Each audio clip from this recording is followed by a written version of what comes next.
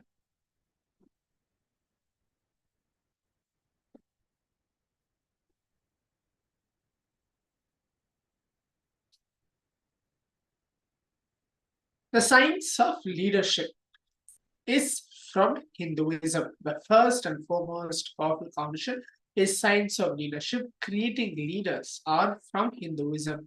So Swamiji says today we'll expand how the completion makes you take the real responsibility as you are a leader.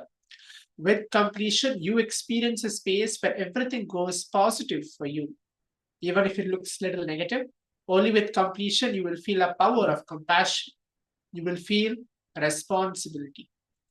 You can take responsibility in your life out of greed just to be a leader. You can take responsibility in your office just to be successful team head. You can take responsibility for your team for various reasons. You can take responsibility, but only the responsibility you take after completion will make you a Jivan Mukta, an enlightened being.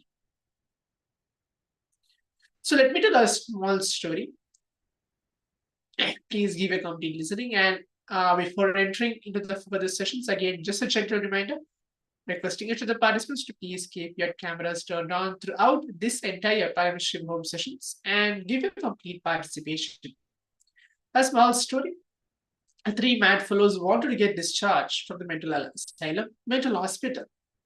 They went to the doctor and begged, please release us. We want to go back to the house. Doctor said, come tomorrow morning. I will give you all a test. After the test, based on how you perform, I will decide whether you can go back or not. So the doctor orders for a test. Next day, all of them comes. All the three. Doctor takes them to a swimming pool which is empty with no water. He asks the first mad guy, jump in and swim. The guy jumps and breaks his hand. Second guy he calls and says, jump inside and swim. The second guy jumps and breaks his legs. The third guy, the doctor calls and he says, jump and swim. The third guy said, no, I will not jump. Doctor was very happy. Yes, now this fellow can be discharged. He says, you can go back to the house. You are no more mad. You are cured. So doctor says, come to the office and do the paperwork, then you can leave. So the mad guy goes to the office, doing the paperwork, doing the bills and signing, doing all the paperwork to leave the mental hospital. Doctor slowly asks, may I know why you did not jump? Out of curiosity, the guy tells, you don't know because I don't know swimming. Not jumping into the swimming pool may be the right decisions, but taken for the wrong reason. Even if it is right decisions taken for a wrong reason, leads to danger. Because later on, when you think you know swimming, you may jump into the empty swimming pool. See, this guy, if he has not jumped into the swimming pool because he does not know swimming, then after learning swimming, he may jump into the empty pool again then. Even if the right decision is taken out of wrong reason, you are in danger. Even if responsibility is taken out of wrong reason, you are not going to be responsible. I am not a corporate guru, Swamiji tells, to teach you responsibility for the sake of corporate performance. No, I am teaching responsibility for you to become a Jivan Mukta. Yes, when you learn this responsibility, you may naturally perform well in your office, in your business, in your family. You will become responsible. No doubt, I'm not against it. I'm not against you performing in your office. I'm not against you performing in your business. I'm not against you taking responsibility for your family. But all that should be the side effect. The main effect of your responsibility should be you becoming Jivan Mukta, living the enlightenment. If you take responsibility because you have to be a performer or a leader or a protector, you will feel responsibility is a weight on you. I tell you why you need to take responsibility. Whatever happens in and around you, you are the source. That is why you need to take responsibility for whatever is happening in and around you. You need to take responsibility because you are responsible and not for any end reason. Whether you believe it or not, you are the source. Live this principle of responsibility if you live this principle of responsibility, if you are an MLA, you are responsible for the people who have not voted for you also. Even for them, you are an MLA. If you are a minister, you are a minister for the people who have not voted for you. If you're a chief minister, you are the chief minister even for the people who have not voted for you. You will understand all your decisions will be out of the experience. I am the source. With this clarity, out of the context, if you take responsibility, every action, every taking, maybe taking your son to the hospital, daughter to the school, attending to your calls, attending to your business meetings, everything will become a spiritual practice, leading yourself to achieving the space of Jivan Mukta, which is living enlightenment. When you complete, suddenly that space you feel you are established in that extraordinary space. You are established in a powerful, large space. When you complete, you will experience an extraordinary space opening up inside you, which will have extraordinary gush of energy happening inside you, flowing inside you. Use that space and energy to enrich others. If you do not use that energy to enrich life outside, or others outside you, you'll again fall back into your old incompletion. The only expression of completion is that you'll express real responsibility, which is being responsible for every human being in your breathing space and being responsible for their completions. You will experience being responsible for liberating other human beings from the sufferings of their life, and you will be responsible for their expansion, for their experiencing expansive space and energy in them. So completion with yourself and with others is a basic need before you do anything. Before you start your education, complete with you and others. Before you plan for your career, complete with yourself and others. So the only way to know if you're complete or not, to see if you're being responsible and enriching others out of the right context, that you are the source of everything which is in and around you. So now let's all take a few minutes to listen to the Supreme Pontiff of Hinduism, who is a true leader and how he or she should behave if they are actually a true leader. Let's take a moment now. Please give your complete listening.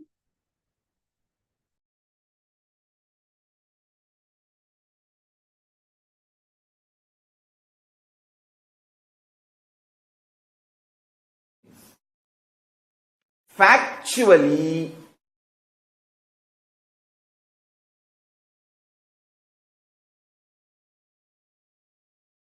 so many people tried to kill me, so much of abuse, harassment, injustice done. But I decided not to hurt myself because they are trying to hurt me. Understand? They trying to hurt you, your enemies attacking you, is violence. But if you become violent, you are hurting yourself also. So now your enemy got one more person, which is you supporting him to destroy you. Listen to this equation carefully. Factually, there were so many murder attempts on me.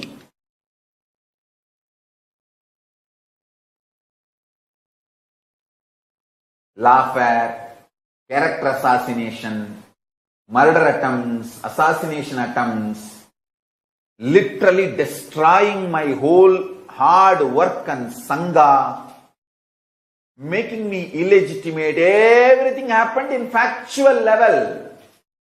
The evidences are there all over the internet. But in my core inner space, I did not allow the reaction of violence.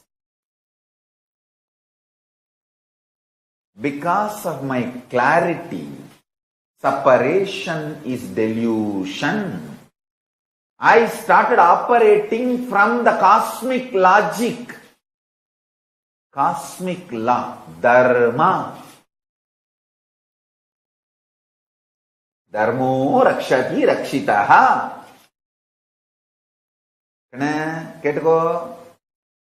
If you protect Dharma, Dharma will protect you. Dharmo rakshati rakshitaha.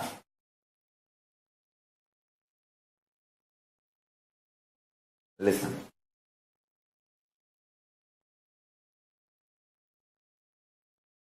I operate from the cosmic law, cosmic logic. I never became violent. I only started analyzing what should I do now to fulfill my mission. What is my mission? To bring all the great things from KAILASA, Paramashiva's grace first. And all the great things like a state of Paramashiva, space of Paramashiva, powers of Paramashiva, being of Paramashiva, super consciousness of Paramashiva, KAILASA of Paramashiva, all the great science, technology, methodology, knowledge, all those great things, bringing all of it and sharing it with the world. My Atma Pramana, Shastra Pramana and Apta Pramana, all these are absolutely in alignment. The great Shastra's declaration and great Master's declaration and my own experience, all these three are matching. That is why I am sharing it with all of you. Listen. When you understand ahimsa paramo dharma, at every situation you only respond life positive. You don't react. You don't become, justice need to be done. They did that to me. I will see what I will do. That's a cheap middle class mediocre mentality. Stop.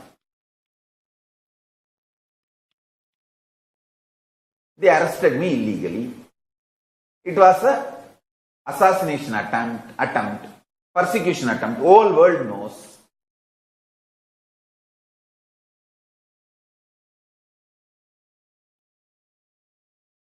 There are tons of evidence.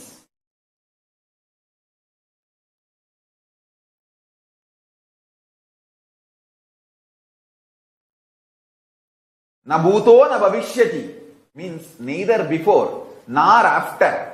In whole Indian legal history, the Indian history, any FIR filed without a victim. Because I never raped anybody, how will you find a victim?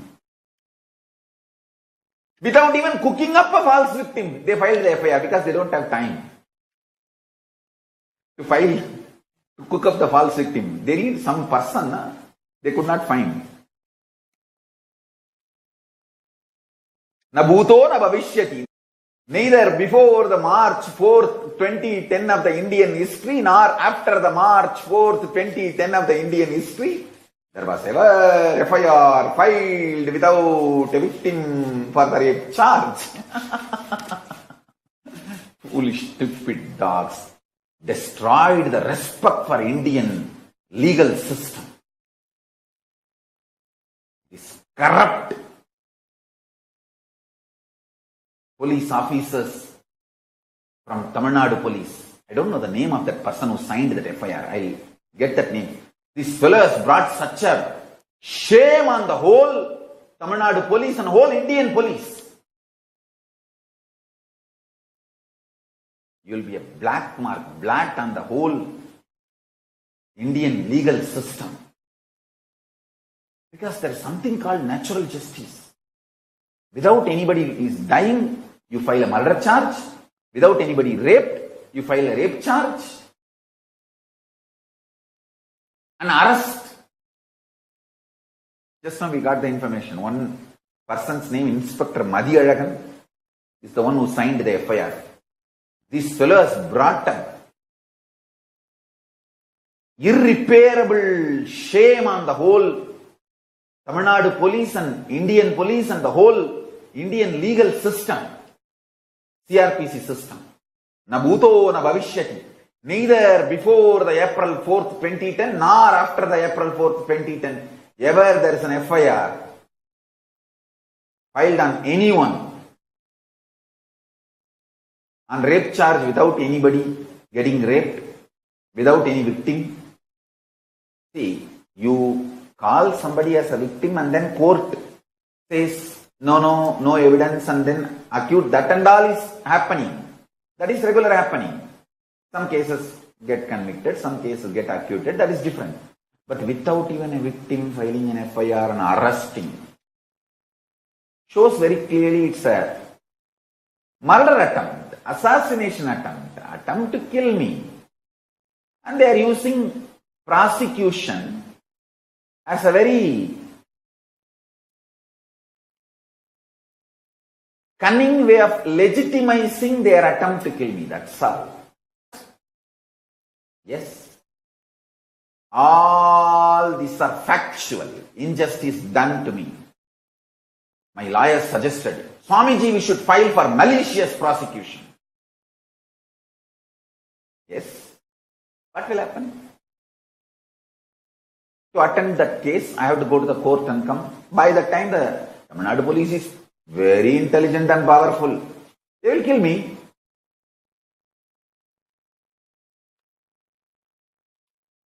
Or even if I manage to survive somehow, when will the justice be served? 25 years. By that time, I will be, 60. At what age they attacked me? I think 2010 if they attacked me means. Then I was around 30, little more than 30. 78 born. I must be 32. Around 32. So when the justice comes, it will be at least 60. 25. Sometimes even more than that. I may be around 60. So you want me to waste my whole life on this? That's the most stupid, mediocre, middle class mentality. Not that what they did is right, but I operate from cosmic logic. Hey, I am here to deliver Paramashiva Jnana and Paramashiva Vijnana. This Dravish gang, which is attacking me, which was attempting to assassinate and eliminate me, and that gang, their only aim is that I should not deliver what I brought from KAILASA. They don't have any other personal hatred on me. Because I am nowhere related to them. I never even spoke one word criticizing them. Forget about it. I never even bother about them. I actually don't even know them. Till they attacked me, I don't even know their names. So there is no personal enmity. They tried to grab some of our properties, is true, but just for the property I don't think they will try to kill, because they grab the property of the whole country. If they have to kill everyone from whom they have to grab the property, then nobody will be alive in Tamil Nadu. So that may be one reason that I did not cooperate with them for them grabbing my property, Sangha's property. That is one. But the persistent murder attempts, assassination attempts, is more ideological. They do not want me to do the real spiritual work. And you need to understand, even if I win the war in the end, they would have wasted my whole life. Understand? Just by getting into the war, I would have lost my whole life. The purpose for which I came would not have been fulfilled. That is why I am telling you, ahimsa paramo dharma. See, one thing, inside me there was so much of healing, completion, understanding about ahimsa paramo dharma. Ahimsa is ultimate cosmic law. Because of that, I never got agitated, even though factually so much of injustice is done to me. I never reacted or responded. Factually, so much of injustice is done on me, no doubt. But Paramashiva has given me the strength. At the age of 10, Arunagiri Ishra has beautifully drilled into me my mission. What I am supposed to do. That was so alive in me. I did not get deluded by this dash. Demons and devils, I tell you. If I got into the war with them, with Paramashiva's grace and the powers he has given and the protection of Kalabhairava, I would have won. But when? I would have won, W-O-N, but when? W-H-E-N. By then my life would have gone. I will not be able to enlighten all of you. I will be so busy there. Is that the purpose of my life?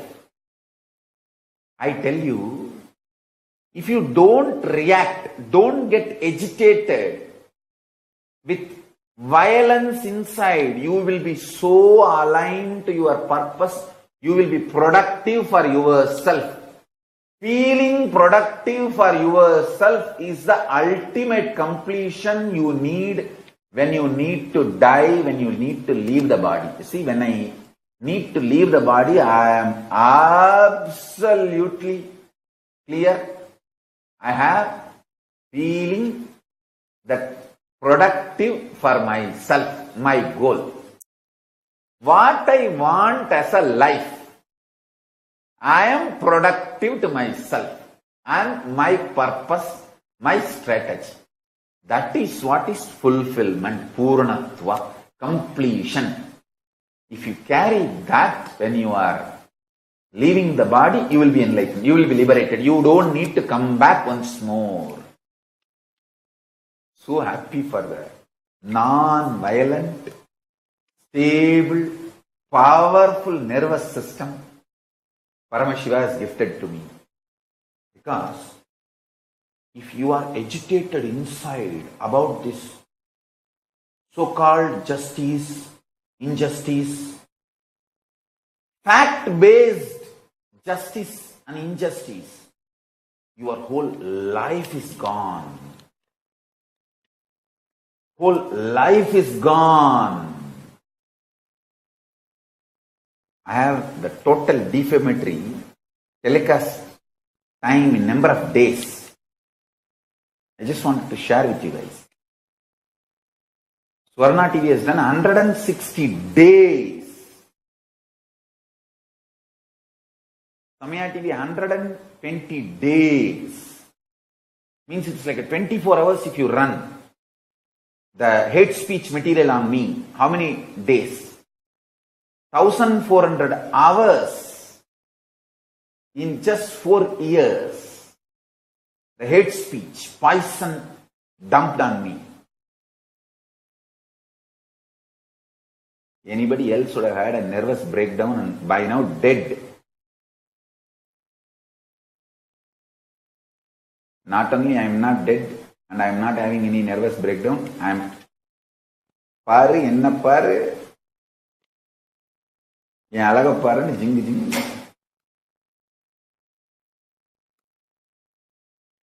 You can see the sweetness and joy in my eyes before 2010 and now same. After 10 years of relentless persecution, unable to rest even one night peacefully, still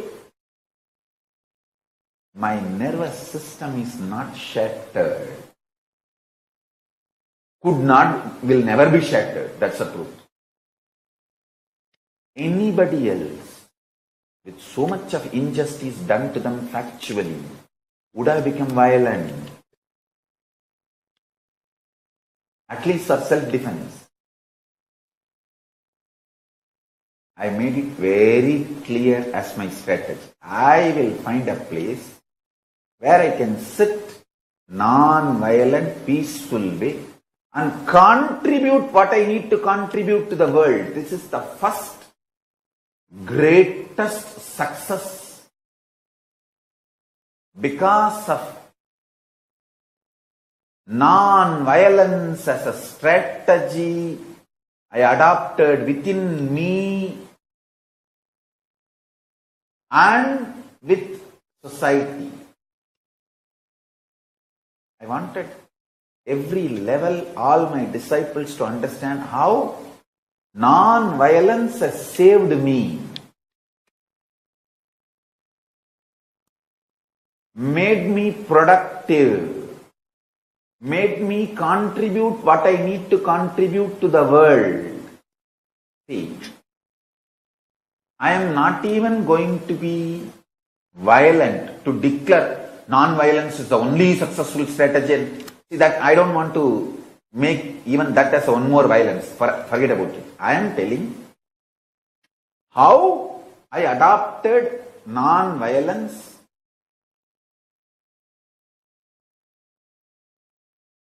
from my Guru Parampara and how that has helped me in every level to deal with the most corrupt, worst terrorist gang on the planet Earth.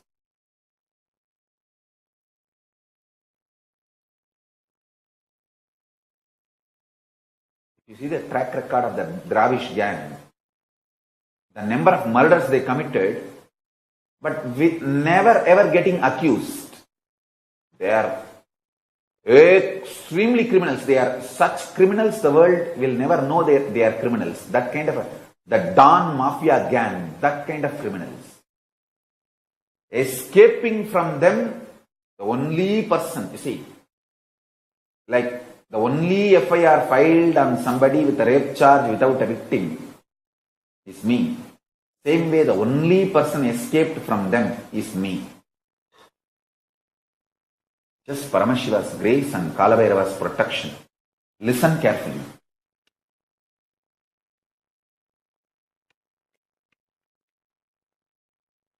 First of all, understand the so-called justice, injustice, all this belongs to binary logic of this world.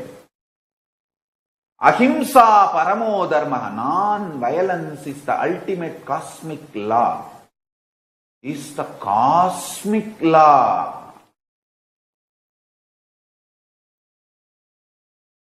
It's from multi-dimensional logic of cosmos. Listen.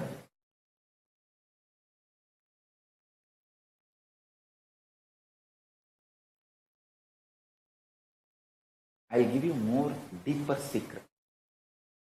A person who does not have reactions will have more time in the inner space to be more productive and more active and more workaholic.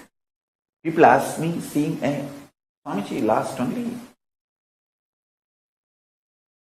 few years you worked in your public life, how come you did so much humongous work? How come so much work has been done? Listen. When you don't have reaction, when you are non-violent, you have so much time available for you. You are actually, literally, your time expands. Your time expands. It's the truth I am telling you. I won't lie. I will not cheat.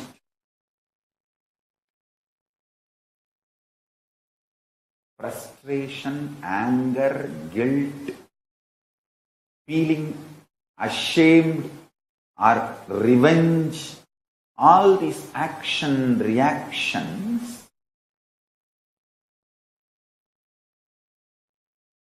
destroys your life, takes it away from you. You will be controlled and manipulated through those emotions. Listen. Injustice is done to me, no doubt. I am not saying it is not fact. It is a fact. Factually, so much injustice is done to me. But external facts should not mold your life's reality. Liberate yourself from the external facts. Let your life's reality not be impacted by the external fact.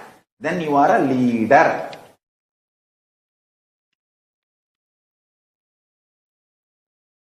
Person whose life is not impacted, affected by the external facts is leader.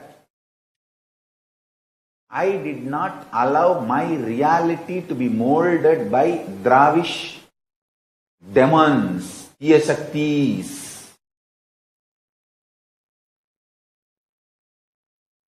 anti-Hindu terrorists, and anti-Guru Hindu mafias. I did not allow these two gangs to mold my reality, to interfere in my reality, even though the facts they created. You see, they attacking me is a fact. They really tried their best to mold my reality, but I did not allow. I remained as leader, Lord of my life, Atmeshwara. I remained as Ishvara for my soul and my life, and I remained as leader for myself because of non-violence, not getting agitated, reacting violently and responding violently to them.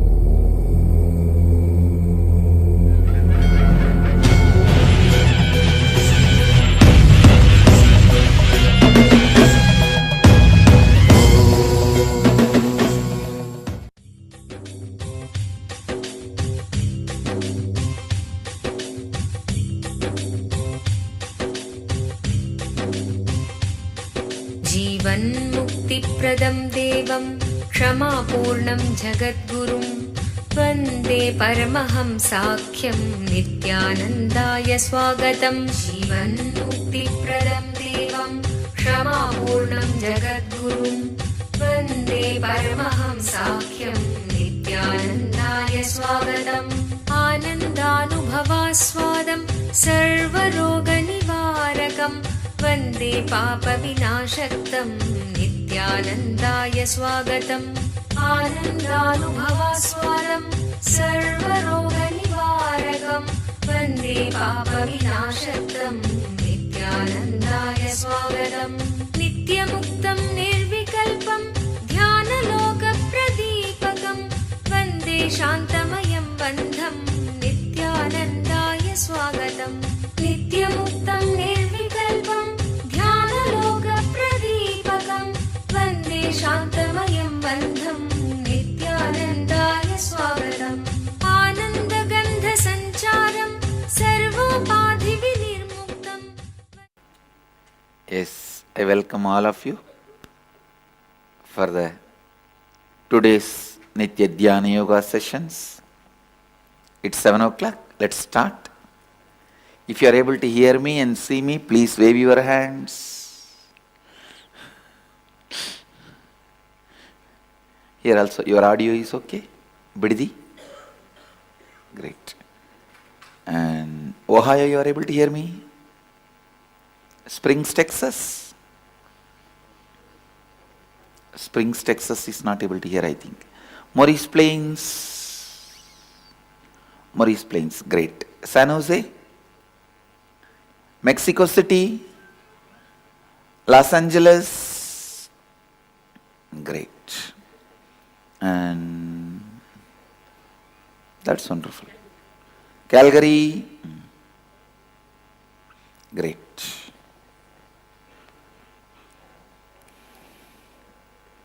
Fresh early morning. Before entering into the session, early morning for us here, for many of you, it's the evening. Before entering into the session, let's practice the completion process once more. Listen.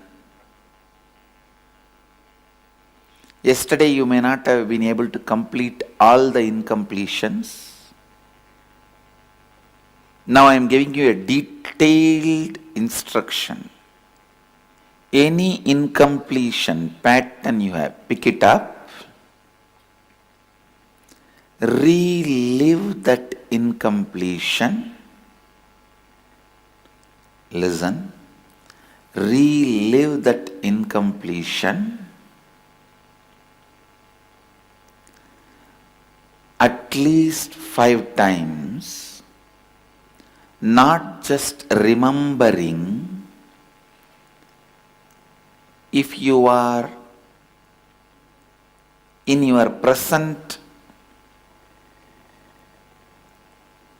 age, time, and you remember your present identity and think about the past, it is remembering. If you just drop the present identity, go there and become that and visualize, that is reliving. Go and become that, relive at least 5 times. Suddenly you will see that pattern breaks, that knot melts down. You are free from that samskara. You open up, you relax, you are complete.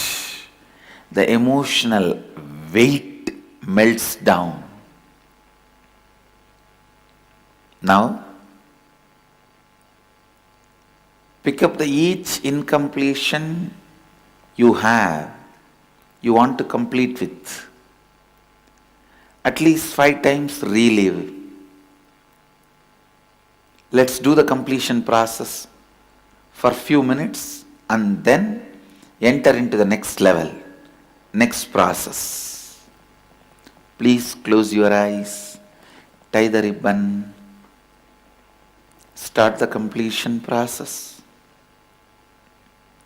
Let the grace of Mahadeva flow in all of us and make all of us experience completion. Shiva.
Now next, please listen. How many of you felt when you were doing completion, your mind was wandering, you got lost into the thoughts? Again and again you will have to bring yourself back. Raise your hand. Now I will lead you into a process, in depth, such powerful completion, meditation process with open eyes. Understand, that is a beauty. You will not even be closing your eyes, but in depth completion will happen. So much of peace and energy will happen. Nothing, a simple technique. Pick up the mirror, look into your own eyes, do the same completion visualization looking at the mirror. In the mirror, listen. When your eyes are open, your visualization ability will be high. And same completion, do it in the mirror, you will see with so much of awareness, all the incompletion melts down. It's like you will be exactly catching the cancer and taking the tumor out. Catching the pain point and taking it out. All the class coordinators, please circulate mirror.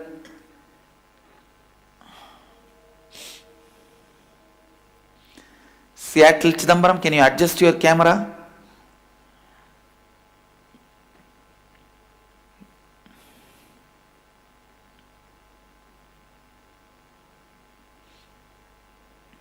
Everyone please circulate the mirror.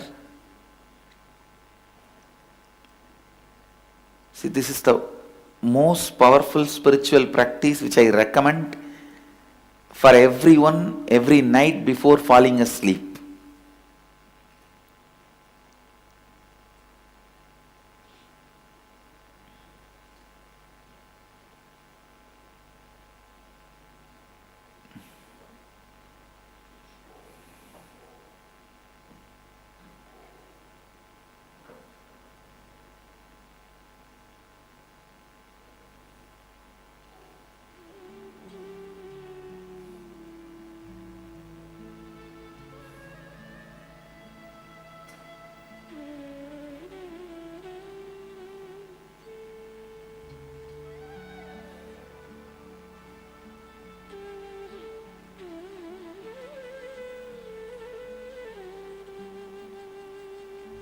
Get the mirror. First, settle down with the mirror comfortably.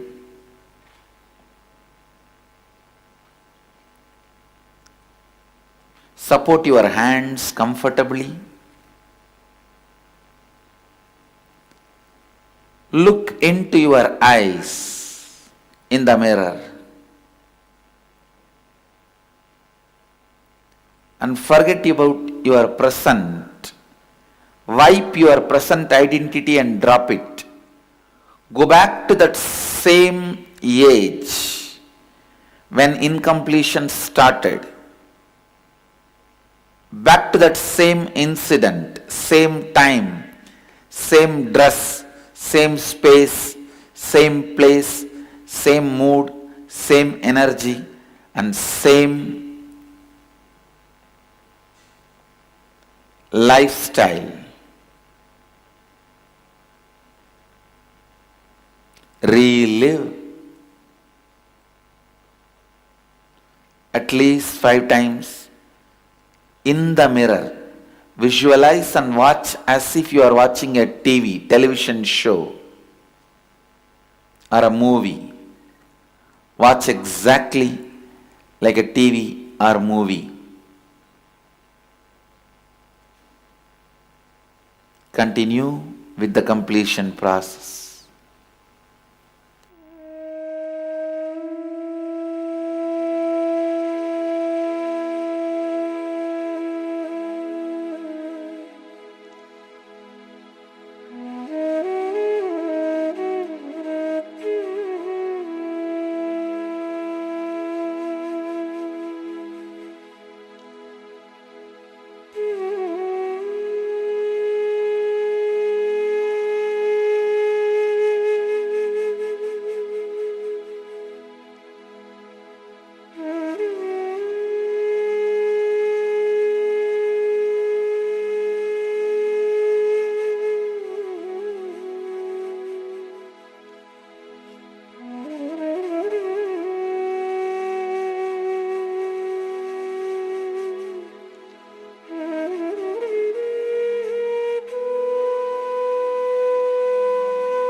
Nithyananda Paramashivoham Om Nithyananda Paramashivoham Om Nithyananda Paramashivoham Om Nithyananda Paramashivoham Om Nithyananda Paramashivoham Om Nithyananda Paramashivoham Om Nithyananda Paramashivoham Om Nithyananda Paramashivoham Om Nithyananda Paramashivoham Om Nithyananda Paramashivoham Om Nithyananda Paramashivoham Om Nithyananda Paramashivoham Om Nithyananda Paramashivoham Om Nithyananda Paramashivoham Om Nithyananda Paramashivoham Om Nithyananda Paramashivoham Om Nithyananda Paramashivoham Om Nithyananda Paramashivoham Om Nithyananda Paramashivoham Om Yes, so now let's enter to the power manifestation, manifesting the Shaktis of Paramashiva. Hope all the participants have actually understood and went through the entire the entire sequence where we learned about leadership. We're going to manifest the power of Mahima, increasing one's weight, and going to change the very particular power manifestation within our system, our body itself. So let's all get ready with that.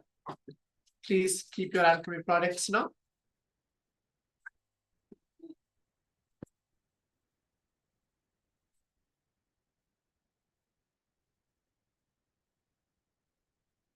Please bring your all your alchemy products and please be seated.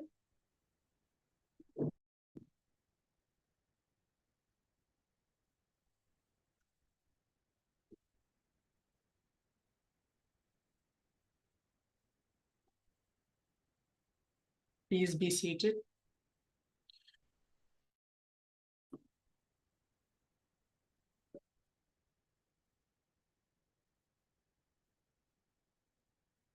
Just remember Swamiji be in that very unclutched space and remember Swamiji at your inner space.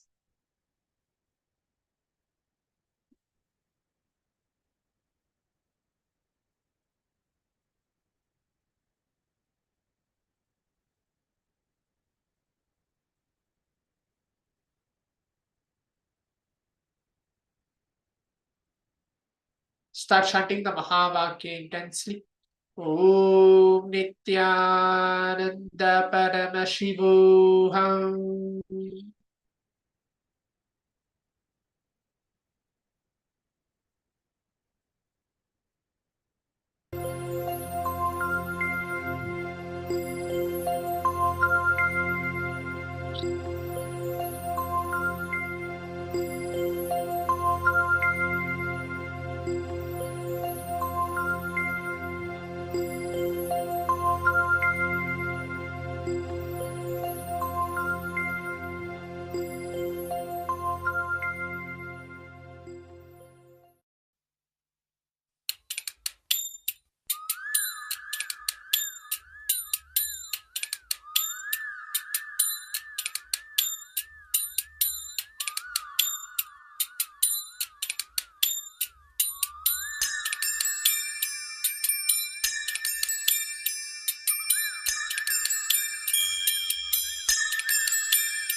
அண்டமாகி அறிவதற்கு அரியதான பொருளதாகி தொண்டர்களின் குருவுமாகி தூய்மையான தெய்வமாகி அண்டமாகி அறிவதற்கு அரியதான பொருளதாகி தொண்டர்களின் குருவுமாகி தூய்மையான தெய்வமாகி திசையெட்டும் போற்றுகின்ற என் ஐயன் ஈசனவன் திடமுடைய நித்யநந்தன் தினமும் என் சிரசை காக்க நித்ய சண்முகா நின்னை பற்றினோம் நித்யநந்த சண்முகா காக்க காக்கவே நித்ய சண்முகா நின்னை பற்றினோம் நித்யநந்த சண்முகா காக்க காக்கவே.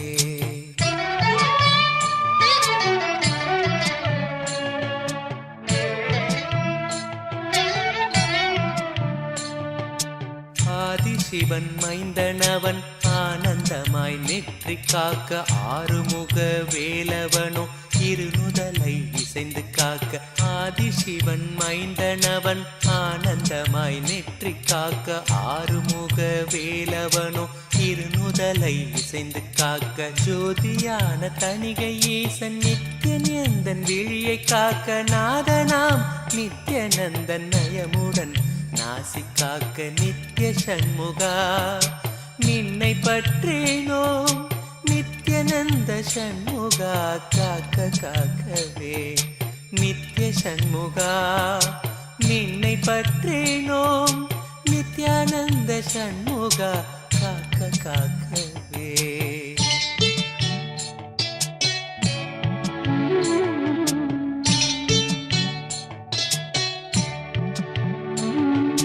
செவி இரண்டும் சிறப்புடனே சிவகாமி செல்வன் காக்க வாயை வேலவன் காக்க நாப்பல் முழுதும் நித்யன் காக்க செவி இரண்டும் சிறப்புடனே சிவகாமி செல்வன் காக்க வாயை வேலவன் காக்க நாப்பல் முழுதும் நித்யன் காக்க கருப்பை தன்னை கந்தன் நித்யன் கருணையுடன் காக்க பின்னர் பிடரி தன்னை பிரியமுடன் சிவ நித்யானந்தன் காக்க நித்ய சண்முகா நின்னை பற்றினோம் நித்யநந்த சண்முகா காக்க காக்கவே நித்ய சண்முகா நின்னை பற்றினோம் நித்யானந்த சண்முகா காக்க காக்கவே.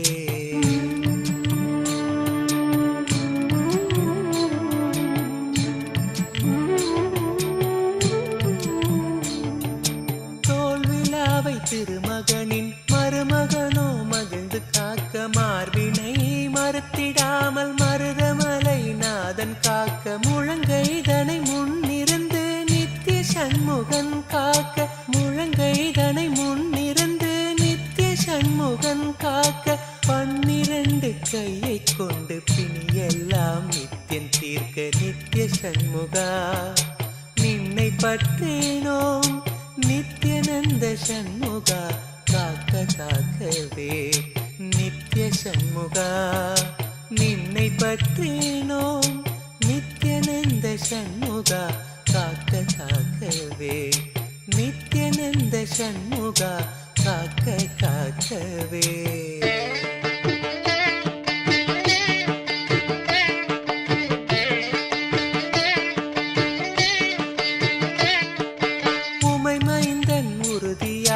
முன்கை தன்னை முகிழ்ந்து காக்க கைத்தலத்தை மால் மருகன் நித்ய சுப்பிரமணியன் காக்க உமை மைந்தன் உறுதியாக முன்கை தன்னை முகிழ்ந்து காக்க கைத்தலத்தை மால் மருகன் நித்ய சுப்பிரமணியன் காக்க பொறிக்கரம் விரல்கள் 10 பாங்குடனே புறம் கையும் பின்முதுகும் பின்னவனோ பிணி இல்லாமலை காக்க நித்ய சண்முகா நின்னை பற்றினோம் நித்யநந்த சண்முகா காக்க காக்கவே நித்ய சண்முகா நின்னை பற்றினோம் நித்யநந்த சண்முகா காக்க காக்கவே.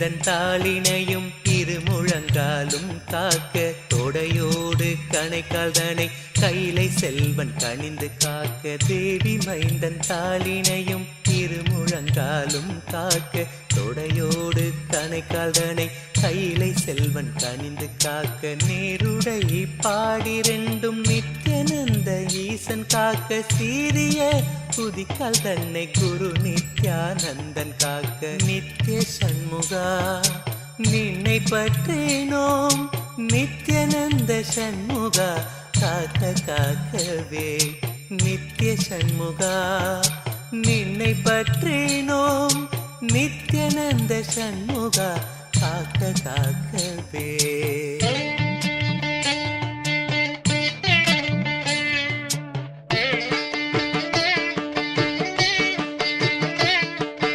விடுதிநாதன் பாதத்தோடு 10 விரலும் பரிந்து காக்க காலையோ கருத்தினோடு கௌரி நந்தனன் காக்க விடுதிநாதன் பாதத்தோடு 10 விரலும் பரிந்து காக்க காலையோ கருத்தினோடு கௌரி நந்தனன் காக்க மெய்யுடன் முழுதும் ஆதி விமல நித்யானந்தன் காக்க தெய்வநாயக விசாகன் தினமும் என் நெஞ்சை காக்க நித்ய சண்முகா நின்னை பற்றினோம் நித்யானந்த சண்முகா காக்க காக்கவே நித்ய சண்முகா நின்னை பற்றினோம் நித்யானந்த சண்முகா காக்க காக்கவே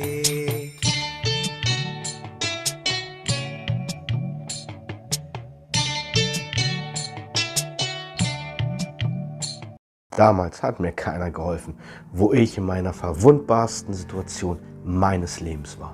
Ich bin Devin Schuller und seit 2019 Privatier. Ich bin im Magazin.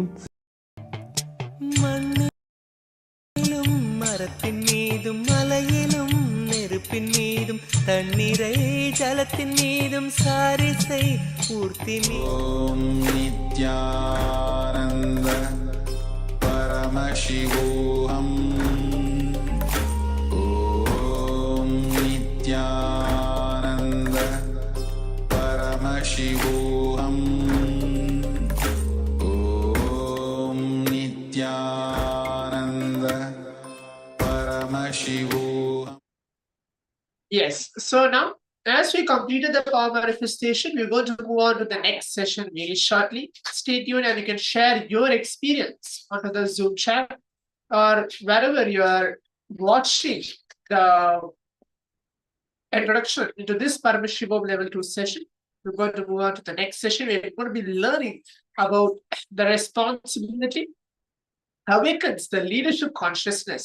And let's all take a few moments now as we go to listen directly from the Supreme Pontiff of Hinduism, how responsibility awakens the leadership consciousness within us. So let's take a moment now to manifest the power and what all you learned in this entire season of the session which we had on the leadership consciousness.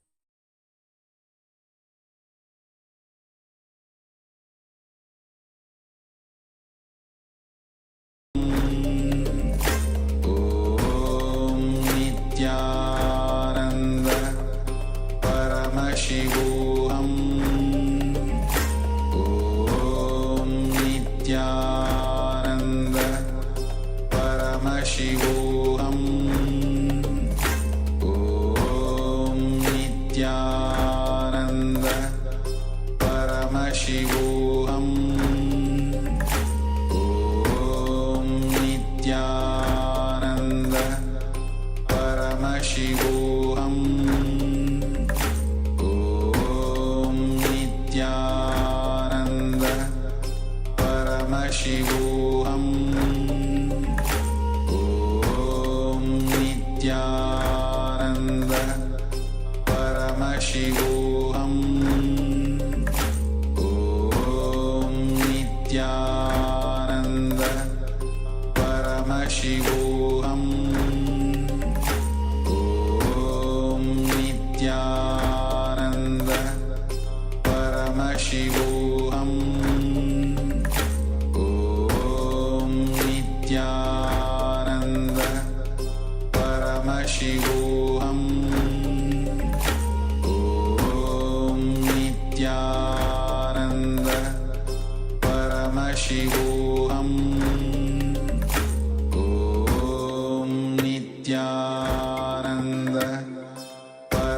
Paramashivoham Om Nithyananda Paramashivoham Om Nithyananda Paramashivoham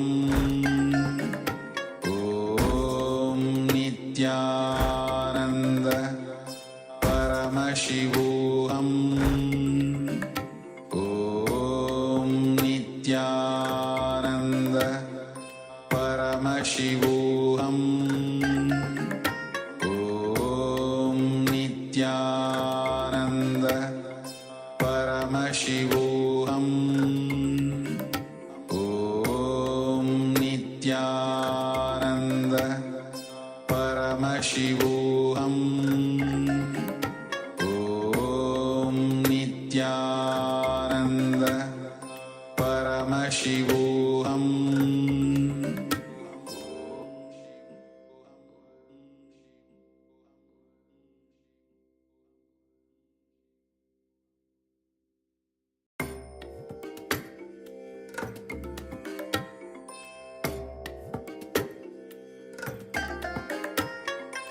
I bless you all. Let you all open all your three eyes.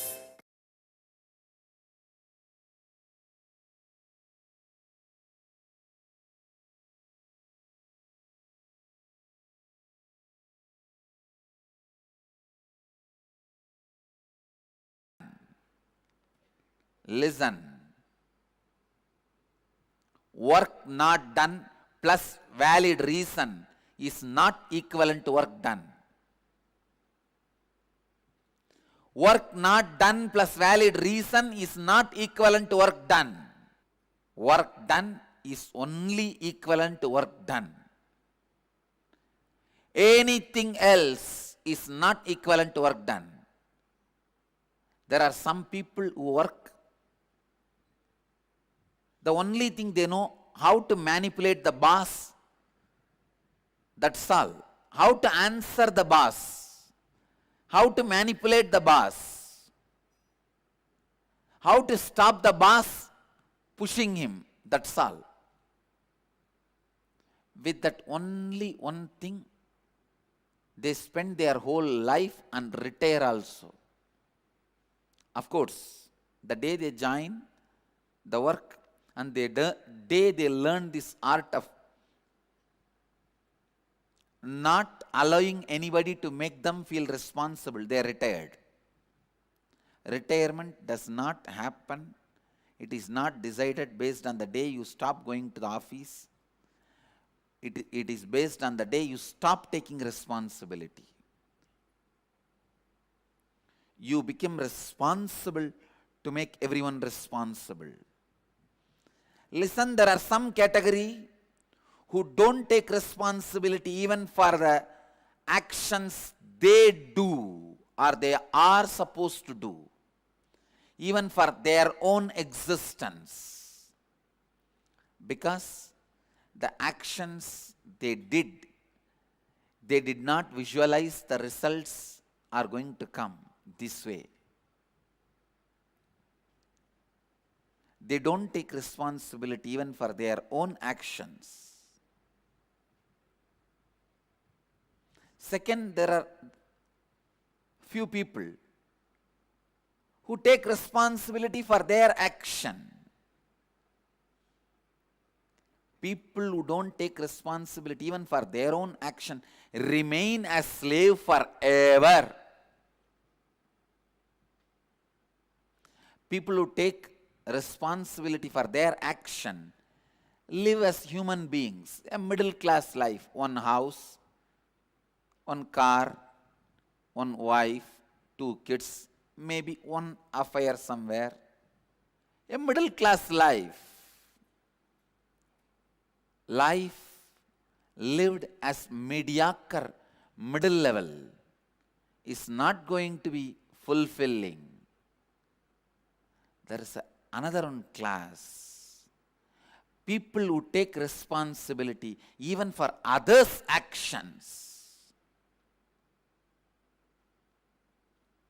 when you take responsibility even for others' actions, others' irresponsibility, you become leader. Even if you are not reason for certain happening, if it is affecting you, only if you take the responsibility you will solve it. I'll tell you from my own experience.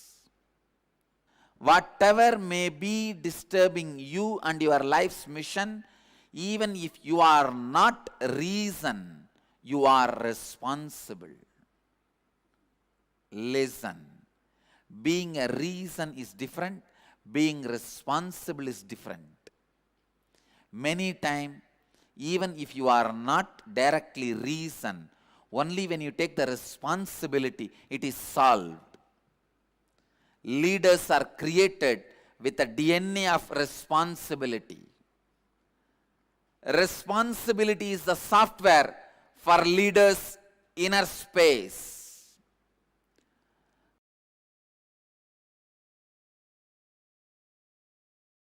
Understand, only after Ishwaratva is achieved and clutching is possible. When you sit with the cognition, you are responsible for everything. You have the intuition to do the right actions in future, and you complete your past. The beauty is you realize the Ishwaratva is your very nature.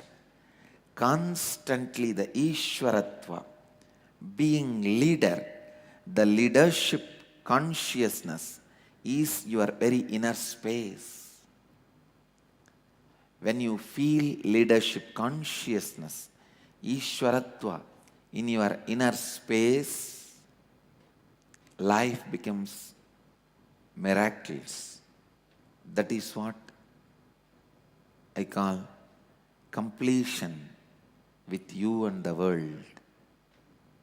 Only then you can sit unclutched in Nirvikalpa Samadhi. When you feel you are responsible for everything, you will start looking into the truth. You will start looking into the solution. You will start seeing the possibility for the solution. But only when you take the responsibility, you find the solution. I tell you, in every situation, take responsibility. You will have the leadership consciousness happening through you. I tell you, when you take responsibility, the leadership consciousness starts oozing out. When you take responsibility, you are in the space of achieving it, doing it. When you are in the space of responsibility, your verbalization, visualization, inner space, everything supports you. Whole universe supports you because universe experiences its fulfillment through the cognitions which feels responsible. When you don't feel responsible, you are drop in the ocean. When you feel responsible, you are ocean in the drop. Now I can see how the leadership consciousness expresses when you take responsibility. Listen. Even if you take one step towards the responsibility, Cosmos takes 1,000 steps taking responsibility for you. When you take the responsibility, the cosmic hologram opens in you. Please understand the principle of hologram. When you see the whole, you will see an image. when you go deeper and deeper and deeper and deeper, even the smallest bit will be the same image. When you see the whole sheet, it will be the same image. When you go into, dissect, you will see the same image till the end. Macrocosm is in microcosm, microcosm is in macrocosm, is hologram. Cosmos is built on the structure of hologram. You are the microcosmic hologram of the macrocosmic diagram. The microcosmic hologram is awakened the moment you take the responsibility. Feel responsible. After you feel responsible for everything, the disciplehood happens in you is trustworthy disciplehood. Till you feel you are responsible for everything, any decision you make, even if you feel you are surrendering, it can't be trusted. You are dangerous. You may be falling at the feet just to pull the feet, pull the leg, not to worship.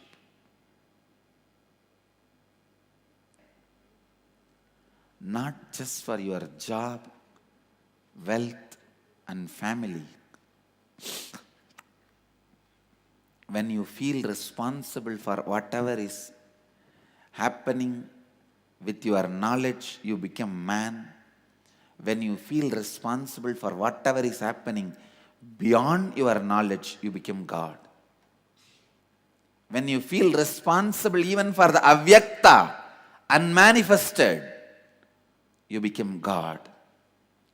Achieving divinity means feeling responsible, feeling constantly responsible. Responsibility changes the way you think. It changes the way you perceive. It changes the way you feel. It changes the way you are.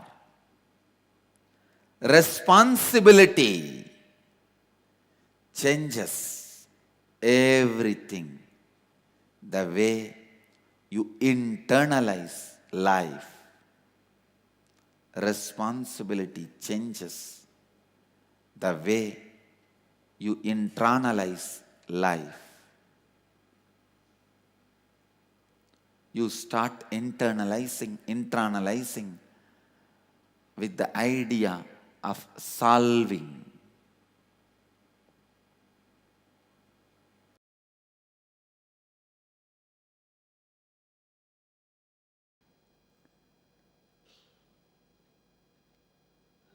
Biggest question we have now in our mind, how can I be responsible?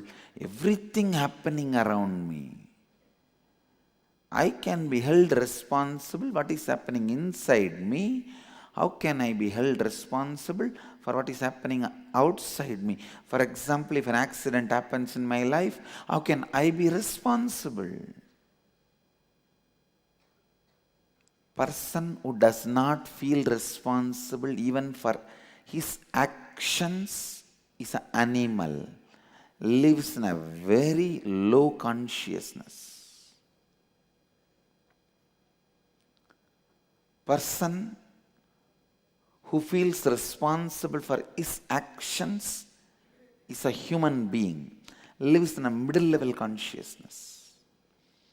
Person who takes responsibility even for others' actions is divine, lives in leadership consciousness, Ishwaratva.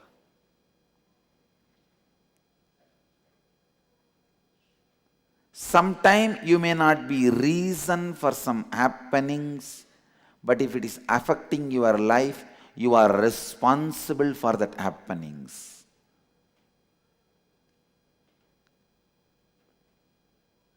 Just because you are not reason as per your logic, you can't say you are not responsible in truth.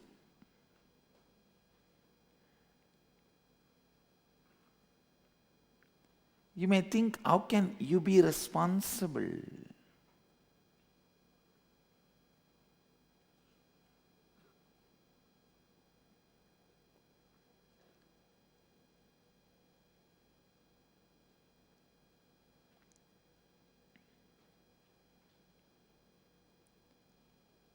You need to know,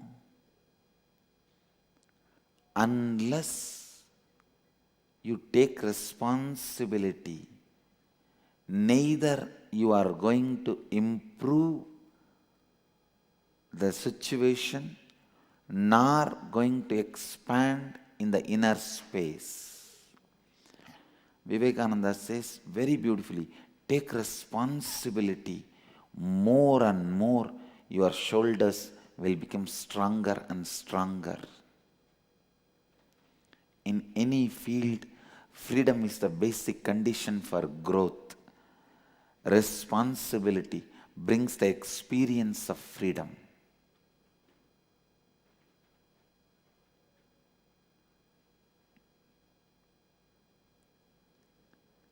With responsibility, your consciousness expands. He lives in the space of leadership consciousness, Ishvara.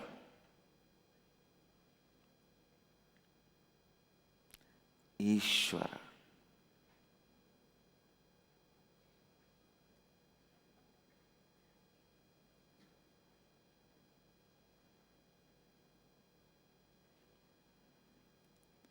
Every one of us are greedy for powers leaders have,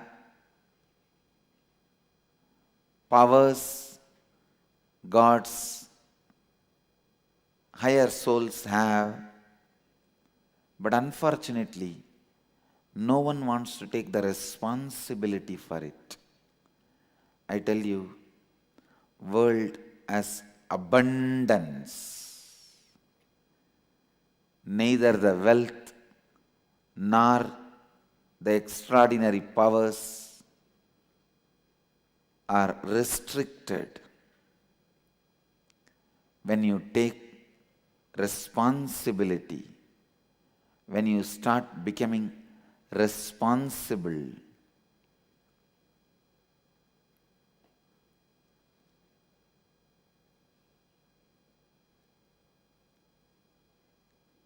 Powers, wealth, spiritual powers, all the auspicious things starts expressing through you intensely.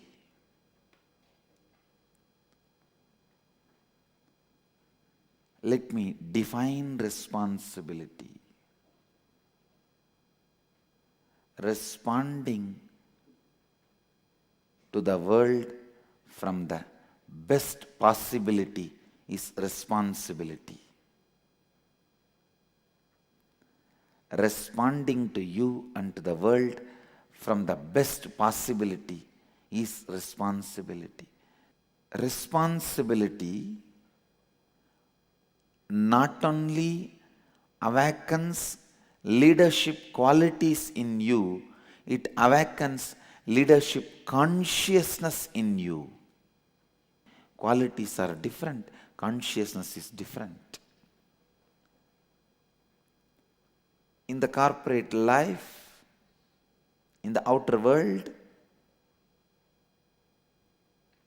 if you are taking responsibility for some position, post, you may express leadership qualities, but when you take responsibility for everything happening in and around you, you express leadership consciousness.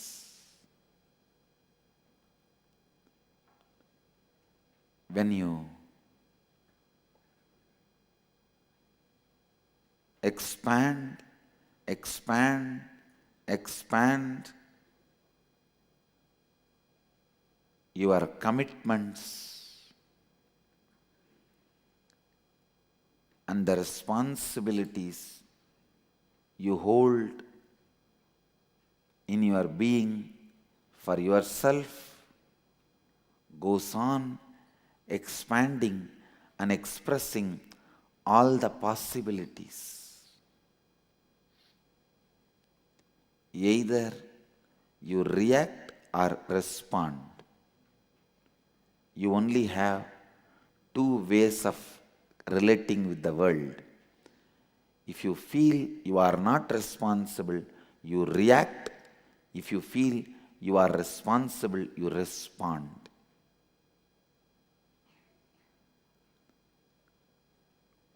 When all your actions are responding, you are a karma yogi. No karma binds you. You are living in completion, expressing completion. When you feel you are not responsible, you react. Reacting puts you in bondage.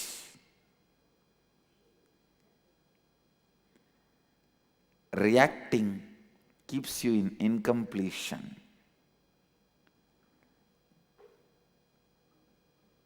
Only when you express all the possibilities out of liberation cognition, Jivan Mukta Sambhavana,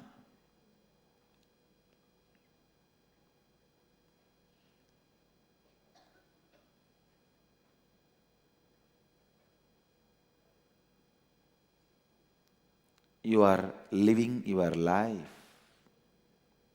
Life is lived when Jivan Mukta Sambhavana becomes your lifestyle.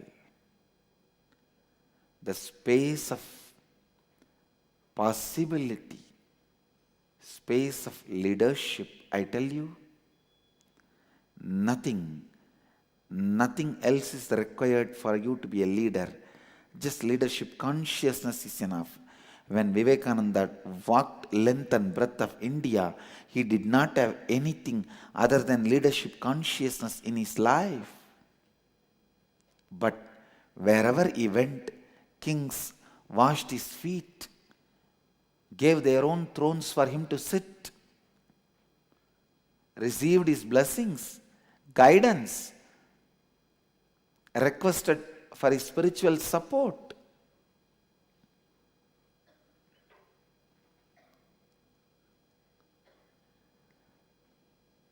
Leadership consciousness is independent, intelligent, cannot be hidden from others. Once you have it, whole world will know you have it. Simply, world listens to you. You do not need any power, political strength, infrastructure for the world to know you are a leader.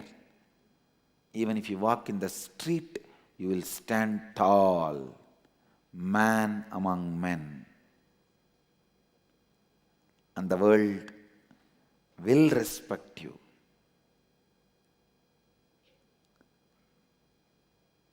It is leadership consciousness which brings not just success, fulfillment in you. I tell you, I have seen thousands of politicians who are having power without having the state of leadership consciousness. It is responsibility makes you realize all possibility. When you do not carry the consciousness of leader, you are bound by the powers of the leader, even if you get it, and you will bind the people who come under you, accepting you as leader.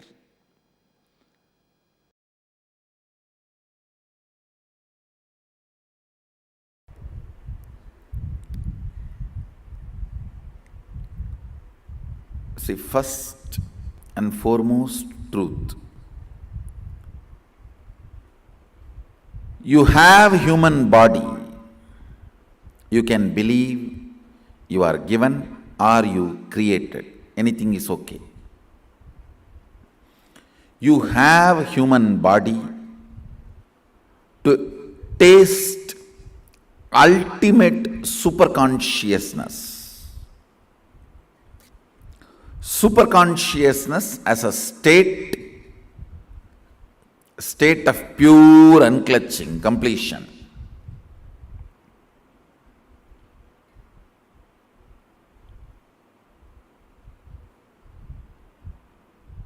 Superconsciousness as a state, pure state of completion.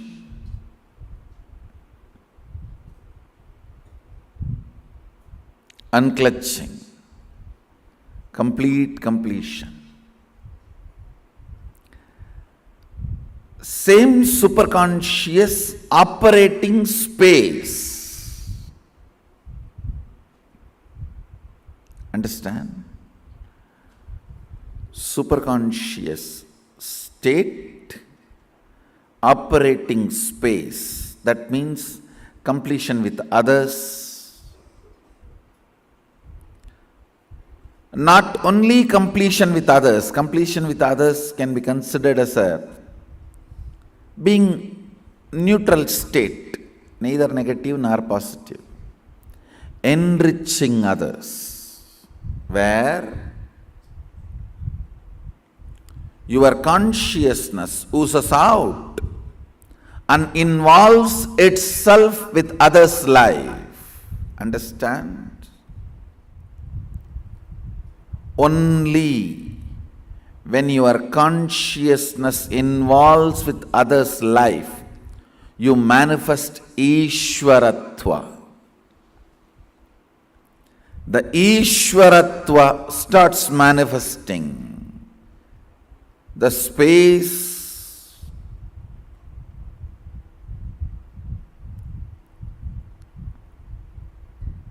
where you lead.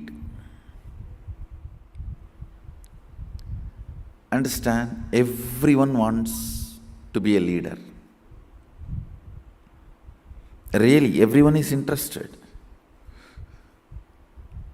They want to be a leader. They want to help humanity.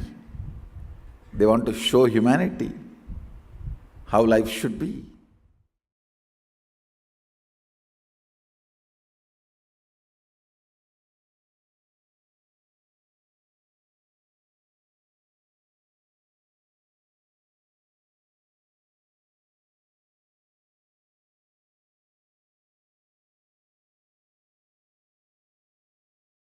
Paramashivoham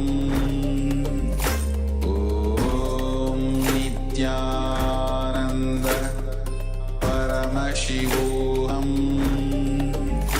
Om Nithyananda Paramashivoham Om Nithyananda Paramashivoham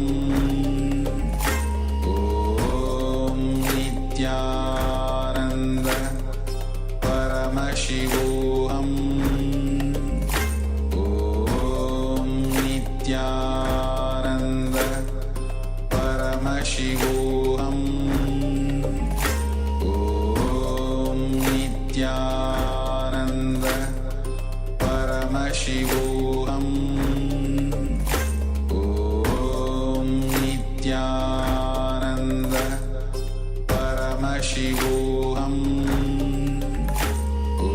Om Nithyananda Paramashivoham Om Nithyananda Paramashivoham Om Nithyananda Paramashivoham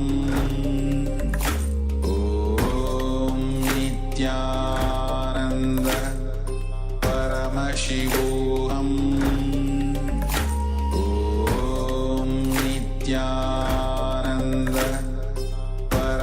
Paramashivoham Om Nithyananda Paramashivoham Om Nithyananda Paramashivoham Om Nithyananda Paramashivoham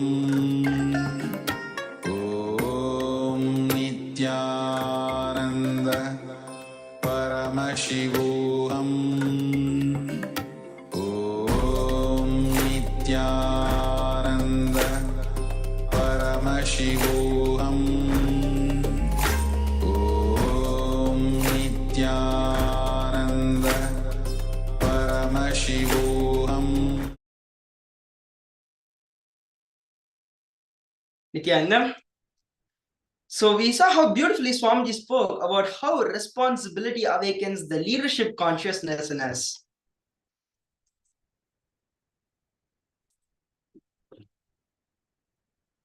Even if you take responsibility without having right understanding or with half understanding, it is not going to be real responsibility. It is going to be out of context. Listen, understand, only when you complete, you will know the right reason for taking a responsibility. You will know why I should take responsibility, why I am responsible. Only then you taking responsibility will really be useful to you. So understand, responsibility can happen in you only after completion happens in you. The only expression of completion is that you will express real responsibility, which is being responsible for every human being in your breathing space and being responsible for their completion. You will experience being responsible for liberating other human beings from their suffering of their life. And you will be responsible for their expression, for them experiencing the expansive space and energy inside them. Responsibility with the right reason, from the right reason, with the right context, for the right context. Listen, I am not a corporate guru to teach responsibility for the sake of corporate success. No, I am a trucker guru who will teach you responsibility for the sake of your business success. Understand, even the right decisions should not be taken for or out of wrong reason. Even right decision should not be taken based on wrong reason. This is Swamiji's direct words. One more thing, you can just take responsibility in your life even without greed. Understand? Just to have a best family, you can take responsibility for your family. Just to be a leader, you can take responsibility in your office. Just to be successful team head, you can take responsibility for your team. For various reasons, you can take responsibility. But only the responsibility you take after completion will make you a Jivan Mukta. Today, I'll expand on how completion makes you take the real responsibility. Listen. Please come to the space of listening. With completion, you will experience a space where everything goes positive for you. Even if it looks a little negative, it may look like only with completion, you will feel a power of compassion. You will feel responsibility. So now let us do a small exercise. Pen down all the moments in your life where you reacted to a situation. It can be like any situation where you have reacted to it. Reacted, for an example. One of your friends had taken off your book. At that time, how did you react? You can either react to him in different ways, in a kind way, in an aggressive way, in a polite way. In different ways you would have reacted. Pen down all the moments in your life where you reacted to a situation. Instead of just letting the situation go, how you reacted.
all the moments in your life where you reacted to a situation, where you did not leave the situation as is and reacted to it.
Yes.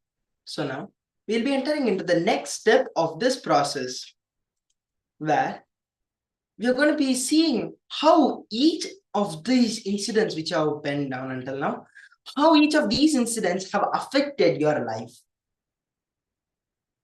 How you have penned down the way you have reacted to each of the moments.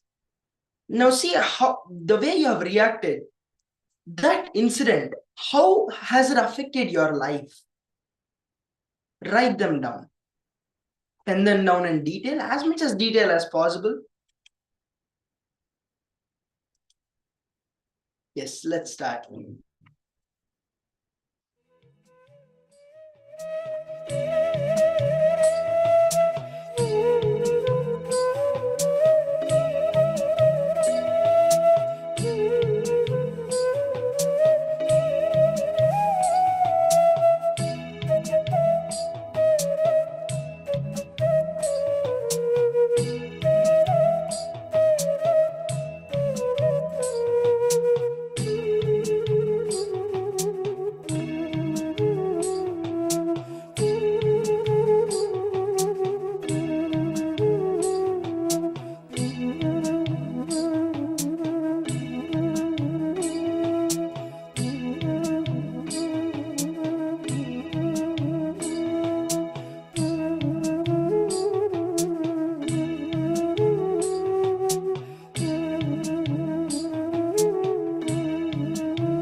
So now that we have written down, know that we have written down each of the incidents have affected your life.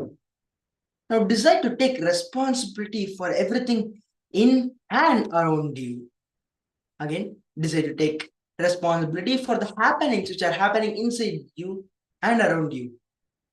Just declare now that I am responsible for whatever is happening within me and around me, and that I am responsible for it.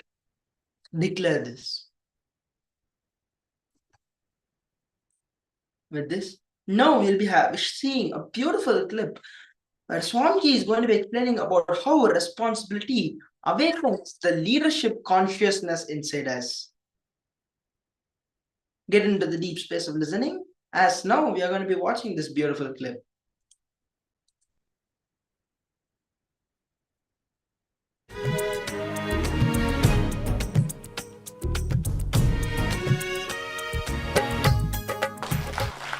Go ahead. Swami, yesterday in yesterday's session, one of the things that I realized was that a lot of the projects that I'm working on right now were things that I started because there was just a lot of pain in me that I didn't want to deal with. So just to get rid of that, I started this.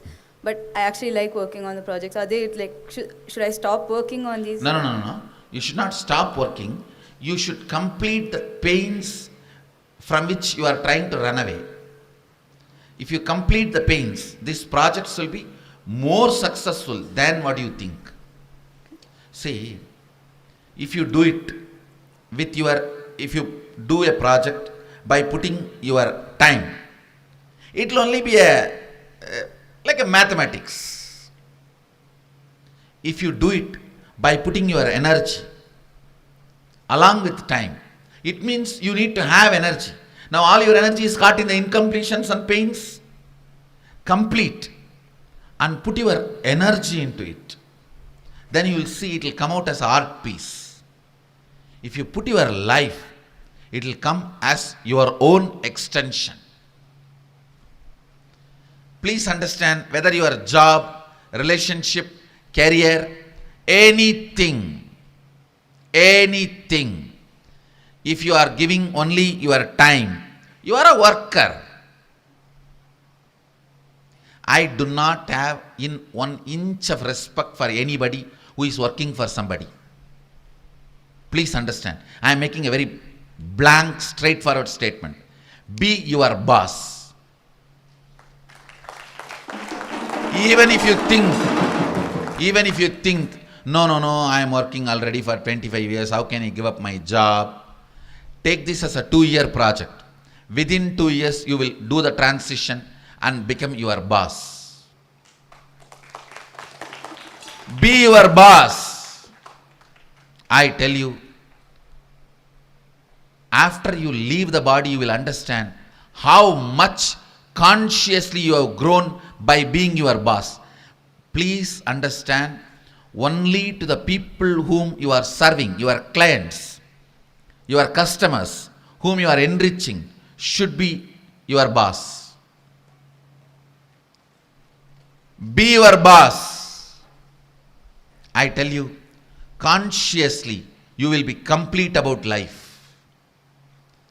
If you are working for somebody, you will learn only one thing: to give your time. You will never learn the taste and joy of what it is to give your energy along with your time. You will give your energy along with your time only if you are going to be the ultimate beneficiary. If you are going to be the ultimate beneficiary, only then you will put your energy into your time. Otherwise, that's that 9 to 5, giving your time for something but not giving your energy or life to it is the most prolonged, most painful suicide possible. Be your boss. You will learn, you will be inspired to give your energy to your time. Anything you do, then you will learn how to give your life to what you are doing, to your time and energy. Understand? the senior devotees and disciples, they know. Day in and day out, this Rajya Sabha is a witness. This land is a witness. 2001, I started my public life. Now it is 2016. Day in and day out, 20 hours a day, I am doing the same job. Never I felt tired or bored even once. What am I doing? Because I have put my energy and my life into what I am doing.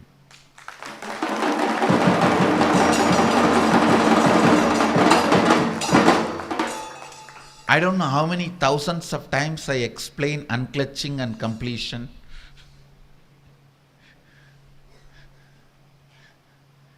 You will not, if you see the recording of me talking about unclutching and completion in 2002 and 2016, you will not find a single word missing. It will only be getting added. Understand? If you are in a mechanism where you put your energy and life into your time, you will be fulfilled in your life.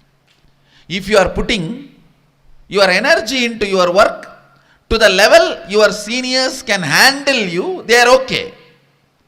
But if you are putting your life into your work where they feel threatened, it is not okay. That is why I am telling you, take up this as a 2-year project in your life. If you are working for somebody, decide in next 2 years, I will become my boss.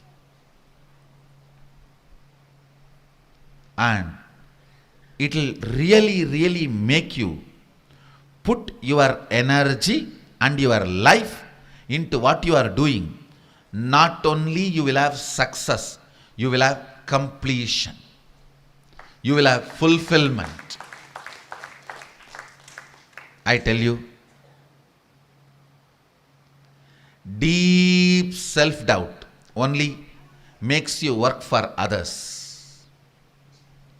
Either you spend your life to fulfill your dreams, or somebody will hire you to fulfill theirs. And when you are fulfilling somebody else's dream, you will become naturally cunning to separate your energy and your time. That is why the 9 to 5 is only time for you, not life. How many of you feel the 9 to 5 is only time for you, not life? That's all you know now. No. That is the worst crime you are doing against yourself. Do not separate. Do not be in the structure. Do not be in a mechanism where your life and energy is separated from your time. People come and tell me, time is money, Swamiji. Fool, time is life. What are you talking? The lie you have been taught by the bosses is time is money. No. Time is life. Don't be under anybody. I tell you, first few months it may be a struggle. That is why I am saying take 2 years as a transition period. Means do some startup and stabilize it and put, you see, when something is yours, you will put actually your time, energy, life into it. Then slowly you will get the confidence. The self-doubt will melt down. Yes, I can sit on this throne because the throne is built by me. It's mine. I can sit on it. Your energy, life and time will become one in that. Then naturally you can move from working from somebody to being for yourself. I tell you, in the modern day, working for somebody is the worst crime you will do to yourself. Do not do that crime. Do not abuse yourself by working for somebody. Take this as a project and make it maybe in 1 year or 2 years. You will feel blessed that you lived your life. And I tell you, in the modern day, there are millions, billions of opportunities. Do what you like. Complete and free all your energies from your incompletion and put your energy into your time. Naturally, your life will flow towards it. You will be successful. You will be celebrating what you are doing. What you are doing will celebrate you. You just celebrating your art is success. If your art celebrates you, that is completion. Understand? Micromanaging your inner space is enlightenment. Micromanaging your outer space is success. Both will happen to you if you are in a mechanism where your time and energy is not separated. I tell you, even the people who hire you, if you put too much of energy and life into what you are doing, which they are not able to comprehend, they will feel threatened. Your great work, your boss will feel threatened. Because that is the whole setup of hiring and firing mechanism. Hiring and firing mechanism. I tell you, take up this one truth in your life. I am 100% guarantee, 100% sure you will only appreciate me for giving you this advice. Never you will blame me. I have seen this in thousands and thousands of lives. When people merge their energy, life into their time. See, when you are doing something on your own, when you are your boss, you are forced by yourself to merge your energy, life and time. But when you are working for somebody, you are not forced. And you cunningly develop such a logical reasons to convince your boss. You know how to manage him. And people do PhD, how to draw salary without working. I have seen how to manage your job,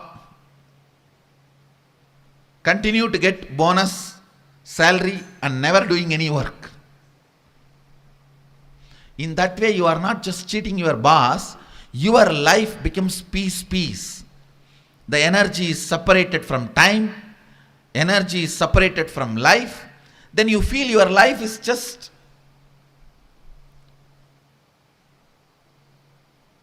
poor are those who feel 9 to 5 is only their time, not life. I will not classify poverty based on the zeros they have in their bank. Poor are those who feel 9 to 5 is their time, not life. 24 hours should be your life.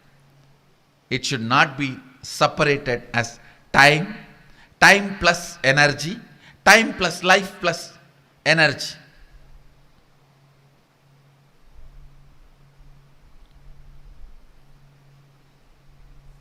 So how many of you understand what I am sharing now? So how many of you feel really you are going to take this up very seriously for next 2 years project? In next 2 years, I will be my boss. Whoever feels, raise your hand. Come on. My blessings. You will all be successful. You will all be successful. Blessings.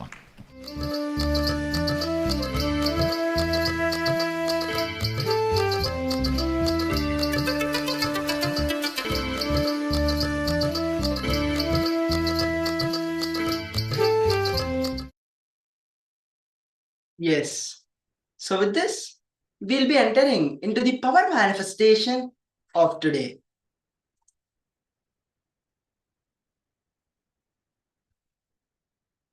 So before we enter into the power manifestation, let's all connect with Swamiji and get into the deep space of oneness.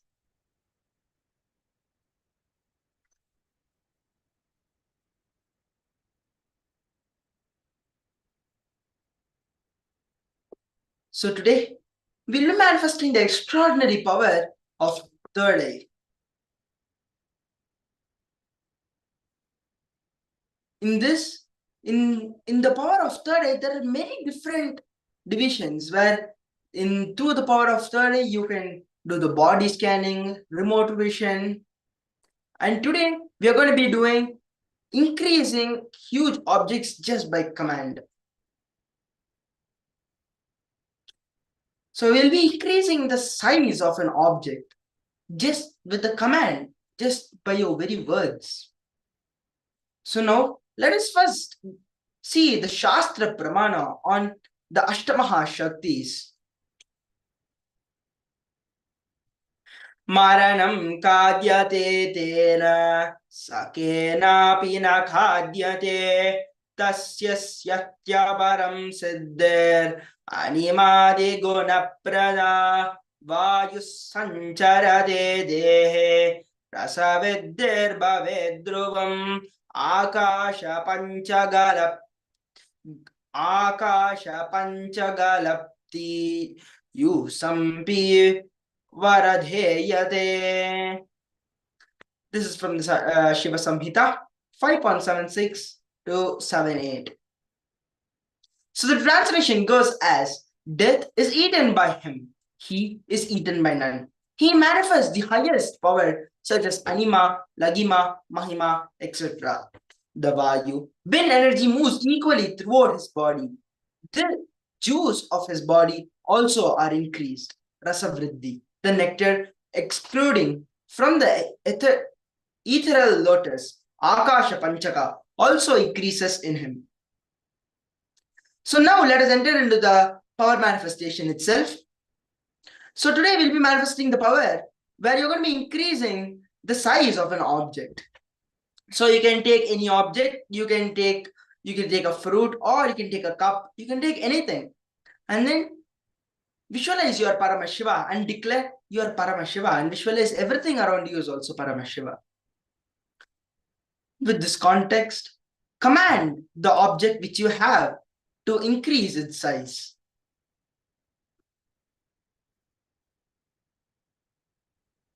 So requesting all the participants to bring any object which they want to increase in size.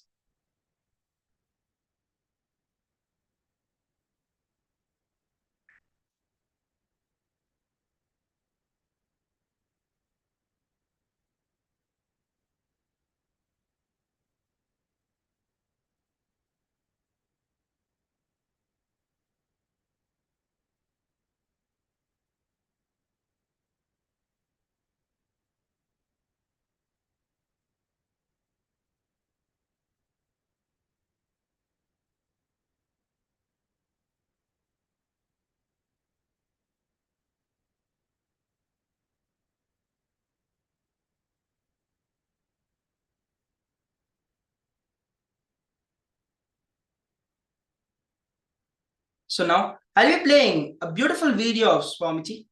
So connect in oneness with Swamiji and then declare that you want to increase the size of the object which you have. Declare, and you will see it will start manifesting. Now start chanting the Mahavakya intensely. Om Nithyananda Paramashivoham. Om Nithyananda Paramashivoham. Om Nithyananda Paramashivoham. Now declare and command the object to increase size.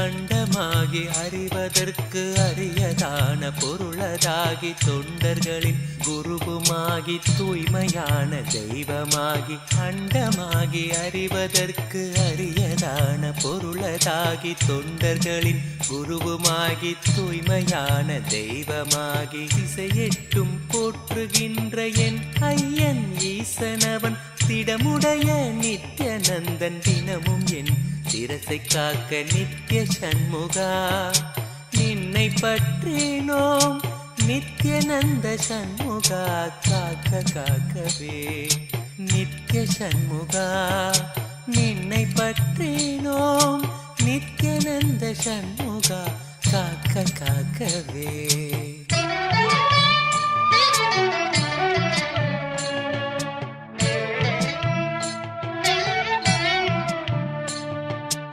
Adhisivan மைந்தனவன் ஆனந்தமாய் நெற்றி காக்க ஆறுமுக வேலவனோ இருநுதலை இசைந்து காக்க ஆதிசிவன் மைந்தனவன் ஆனந்தமாய் நெற்றி காக்க ஆறுமுக வேலவனோ இருநுதலை இசைந்து காக்க ஜோதியான தணிகை ஈசன் நித்யநந்தன் விழியை காக்க நாதனாம் நித்யநந்தன் நயமுடன் நாசி காக்க நித்ய சண்முகா நின்னை பற்றினோம் நித்யநந்த சண்முகா காக்க காக்கவே நித்ய சண்முகா நின்னை பற்றினோம் நித்யானந்த சண்முகா காக்க காக்கவே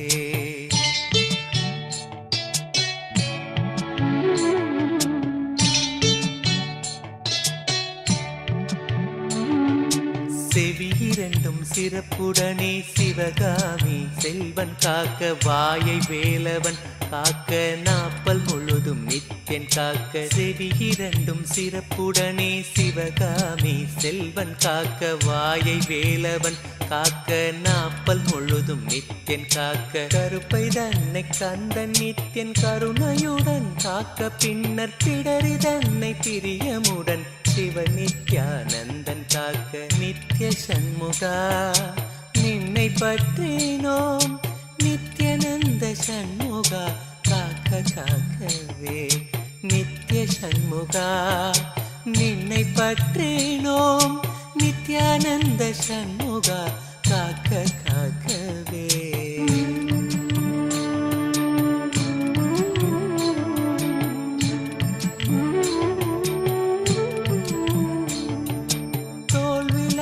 திருமகனின் மருமகனோ மகிழ்ந்து காக்க மார்பினை மறுத்திடாமல் மருதமலை நாதன் காக்க முழங்கைதனை முன்னிருந்து நித்ய சண்முகன் காக்க முழங்கைதனை முன்னிருந்து நித்ய சண்முகன் காக்க 12 கையை கொண்டு பிணியெல்லாம் நித்யன் தீர்க்க நித்ய சண்முகா நின்னை பற்றினோம் நித்யநந்த சண்முகா காக்க காக்கவே நித்ய சண்முகா நின்னை பற்றினோம் நித்யநந்த சண்முகா காக்க காக்கவே நித்யநந்த சண்முகா காக்க காக்கவே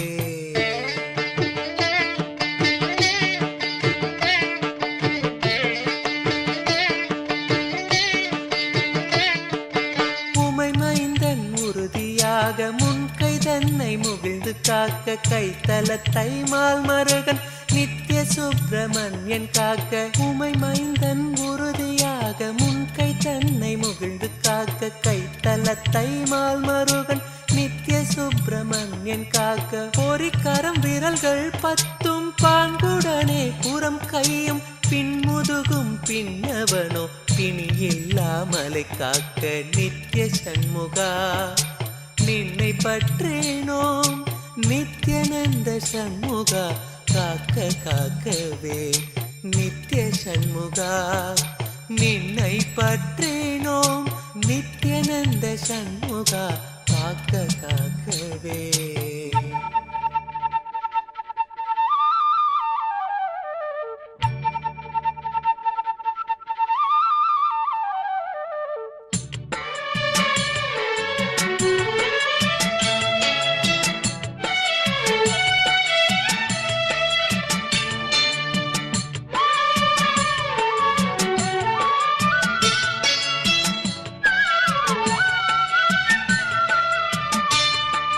தேவி மைந்தன் தாளினையும் இருமுழங்காலும் காக்க தொடையோடு கணைக்கால் தனை கைலை செல்வன் கனிந்து காக்க தேவி மைந்தன் தாளினையும் இருமுழங்காலும் காக்க தொடையோடு கணைக்கால் தனை கைலை செல்வன் கனிந்து காக்க நேருடை பாடிரெண்டும் நித்யானந்த ஈசன் காக்க சீரிய புதிக்கால் தன்னை குரு நித்யானந்தன் காக்க நித்ய சண்முகா நின்னை பற்றேனோம் நித்யானந்த சண்முகா காக்க காக்கவே நித்ய சண்முகா நின்னை பற்றேனோம் நித்யானந்த சண்முகா காக்க காக்கவே.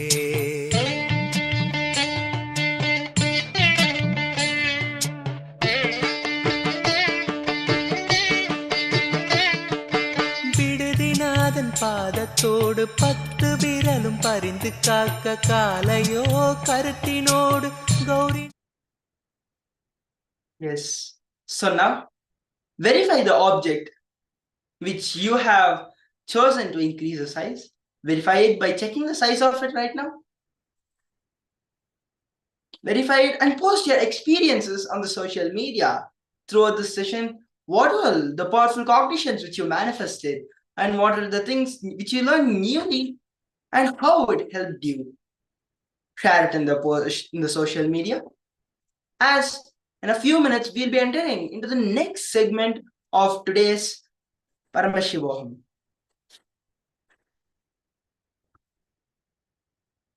Om Nithyananda Paramashivoham. Om Nithyananda Paramashivoham. Om Nithyananda Paramashivoham. Nithyananda Paramashivoham. Om Nithyananda Paramashivoham. Om Nithyananda Paramashivoham. Om Nithyananda Paramashivoham.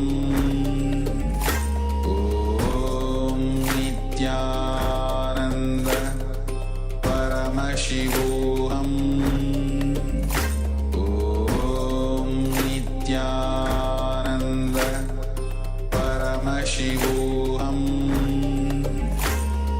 Om Nithyananda Paramashivoham.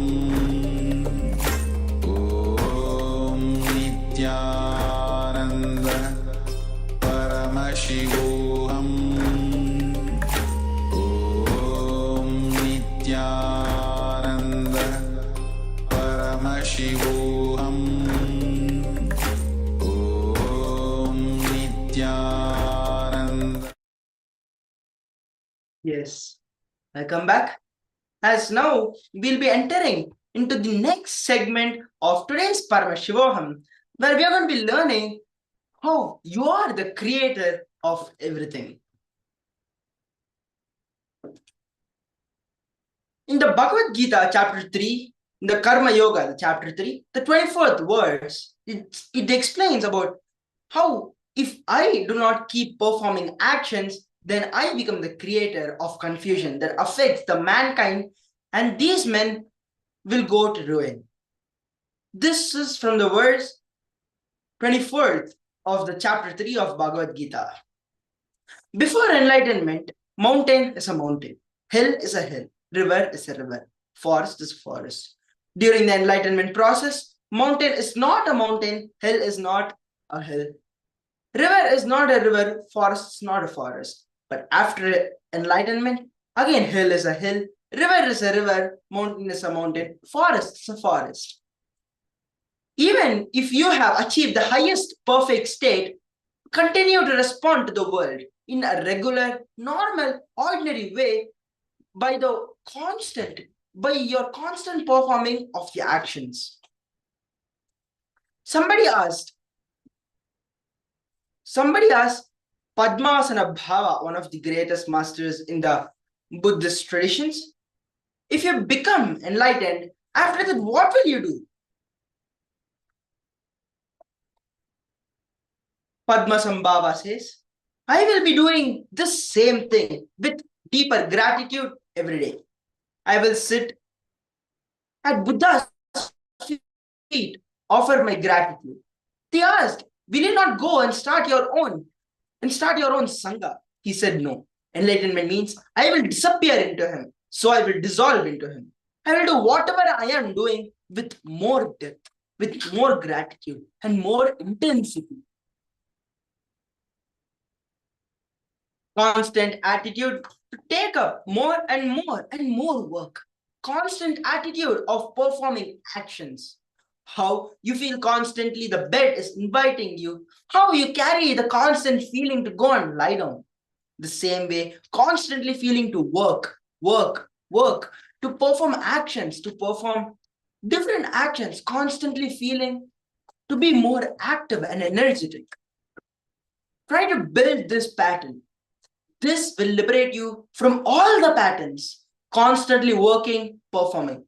See, some of the patterns need to be left in you till all the other patterns get cleared. This pattern of constantly performing actions should be kept in you alive.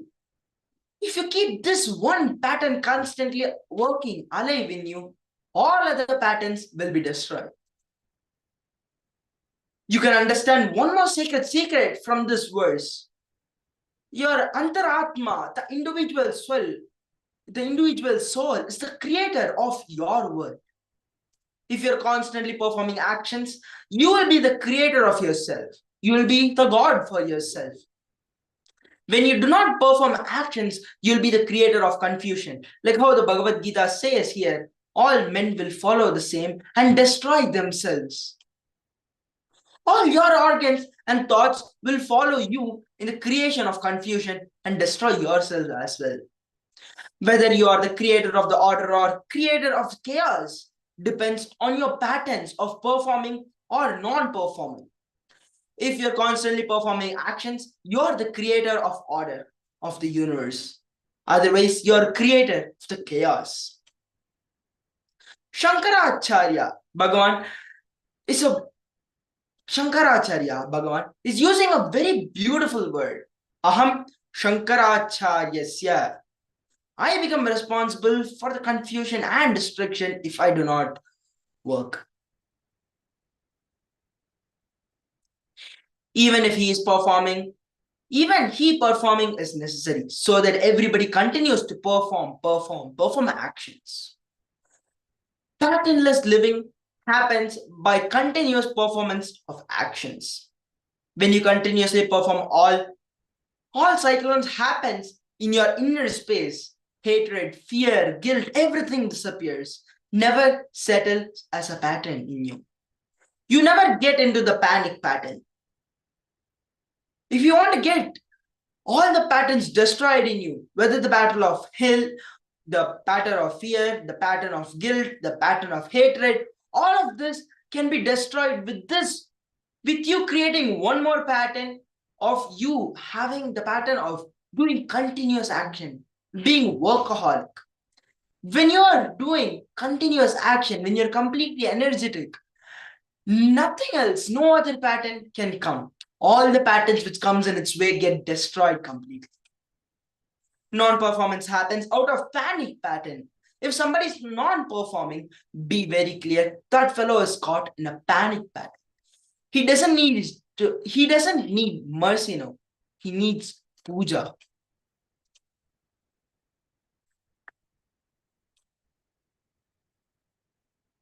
Now we'll be learning about how the leaders, whether leaders are created or are they born.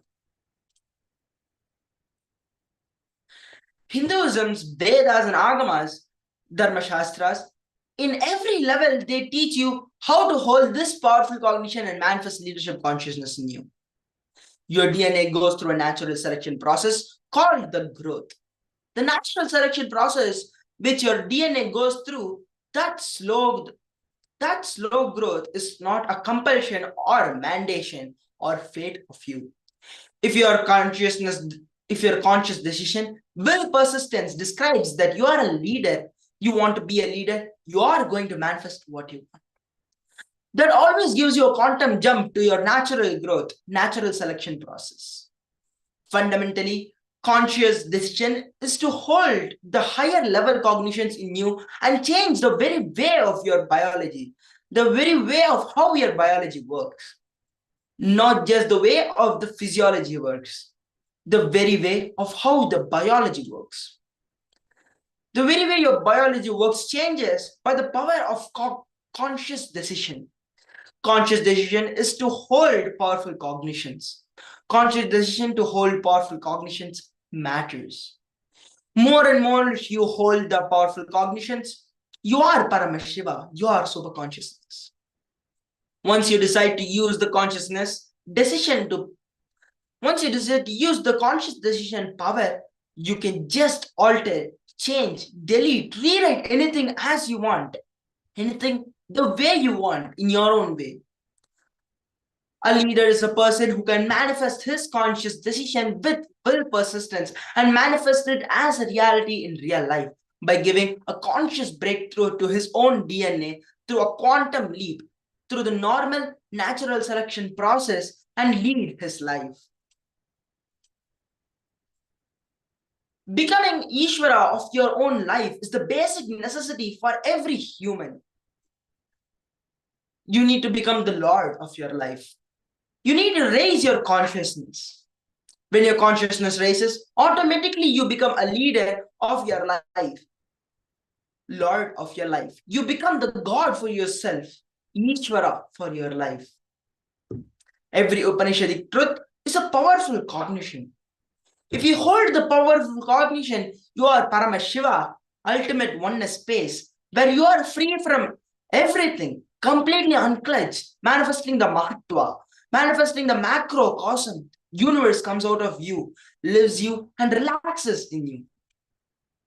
People who want to exploit you forever teach you how to hold the cognition that you are not the body, but you are not the mind.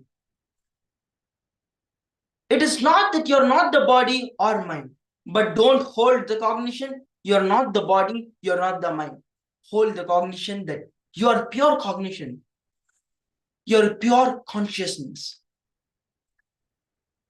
Whenever you have a cognition in you, which is a negative cognition, like when you have the cognition that you're not something, that you're not the body, you're not the mind, that's a very negative cognition which you create inside yourself. Instead, have a powerful cognition inside you. Hold the cognition that you're pure consciousness. This is a very powerful way. Automatically, you're not the body, you're not the mind, will happen in you as a side effect when you hold the cognition that you're consciousness. If you feel you're not the body, you're not the mind, you will fall into depression. Only if you hold the powerful cognition, your consciousness, you will become more consciously mutated. Fundamentally, you will really experience you are body also, mind also, but you're not bound by any of it. You are them, but you're not bound by it. You need to be affirmative in the space of Purna, the whole, not just emptying in the path of Shunya. Emptying is the path of Shunya. It's not ultimate.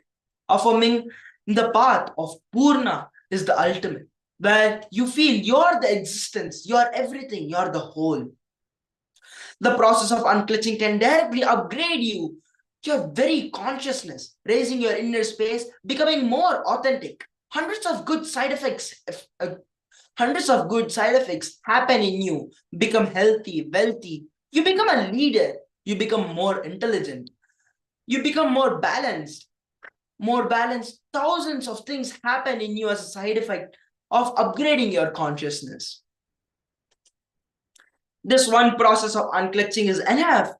It is self-sufficient for whatever you are, whether you are a beginner or a professional, seeker or about to get enlightened. For all of you, unclutching is the best solution. Unclutching is the science of becoming a leader. If you have problems related to your health, unclutch. If you have problems related to your wealth, unclutch. If you have problems related to your mind and mental health, unclutch. If you have problems related to your relationships, if you have problems related to your consciousness, again, the solution is to just unclutch. Unclutch from this 9 to become a leader. 1. Unclutch from the outer world problems. 2nd, unclutch from the outer world identities which you carry. 3rd, unclutch from the thoughts which are continuously running in your head. 4th, unclutch from the emotions of pain and pleasure which you experience. 5, unclutch from the inner world identities, the cognitions you carry about yourself, unclutch from them. 6, unclutch from the bio memory. 7, unclutch from your very body. 8, unclutch from the idea of time. 9, unclutch from the very idea of I. So now let us do a small process, a small kriya. Unclutch from the outer world problems. Pen down the outer world problems and difficulties related to your name and fame and money. Any problems which you have related to your name, fame and money. Example, I should be respected. Team should listen to me. Will the team deliver?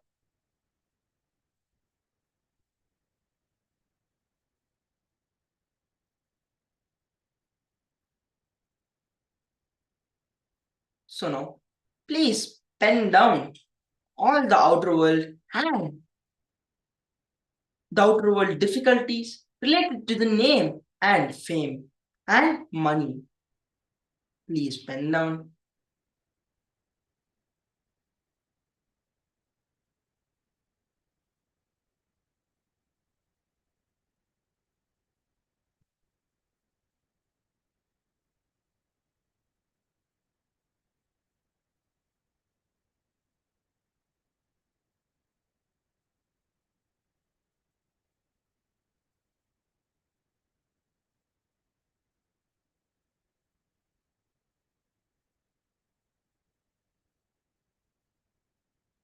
Write down all the points. Don't miss anything.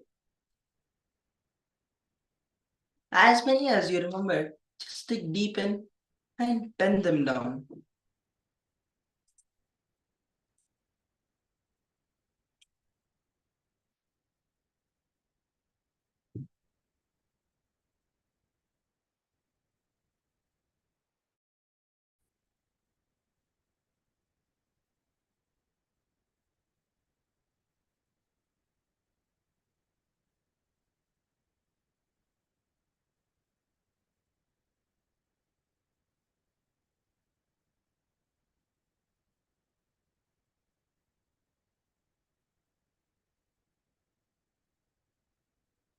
Pen down everything.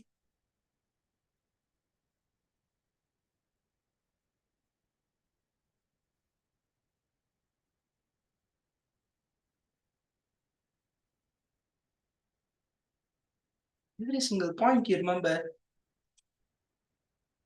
pen down. Pen them all down.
Yes.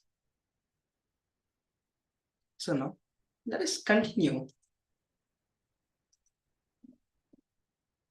If you unclutch, you will not lose the money, name, fame. No. You will lose the problems, suffocations, stress created in you because of the money, name, and fame. Extra inner space, just like Google gives you storage space, extra inner space is the ultimate wealth. Wealth is not billions of dollars you have, or the relationships you have, or the bungalows, properties you have, the space you have, free space in which you can do your creativity, you can do your creation. The extra space in your inner space, that is the real wealth. Being unclutched from the difficulties, stress, suffocation created by the money, name, and fame, you achieve the ultimate wealth, extra free inner space. So let us now do another small process. So pen down the thoughts, which thoughts means the verbalizations and the visualizations happening inside you. For an example, can I stay committed to my team? Did I overreact during this meeting? Am I able to inspire my team? It can be any of this, any thought which is just getting into your head. Just start penning them down.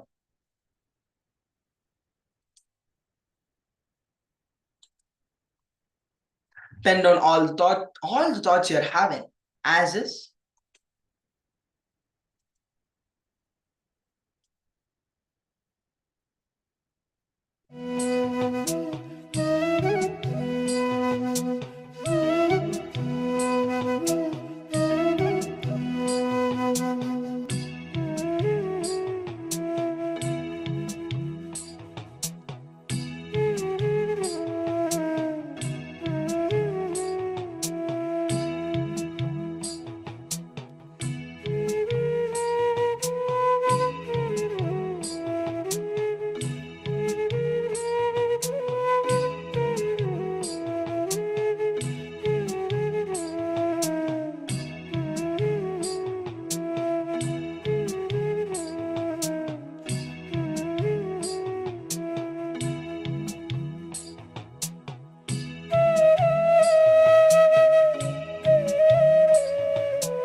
Yes.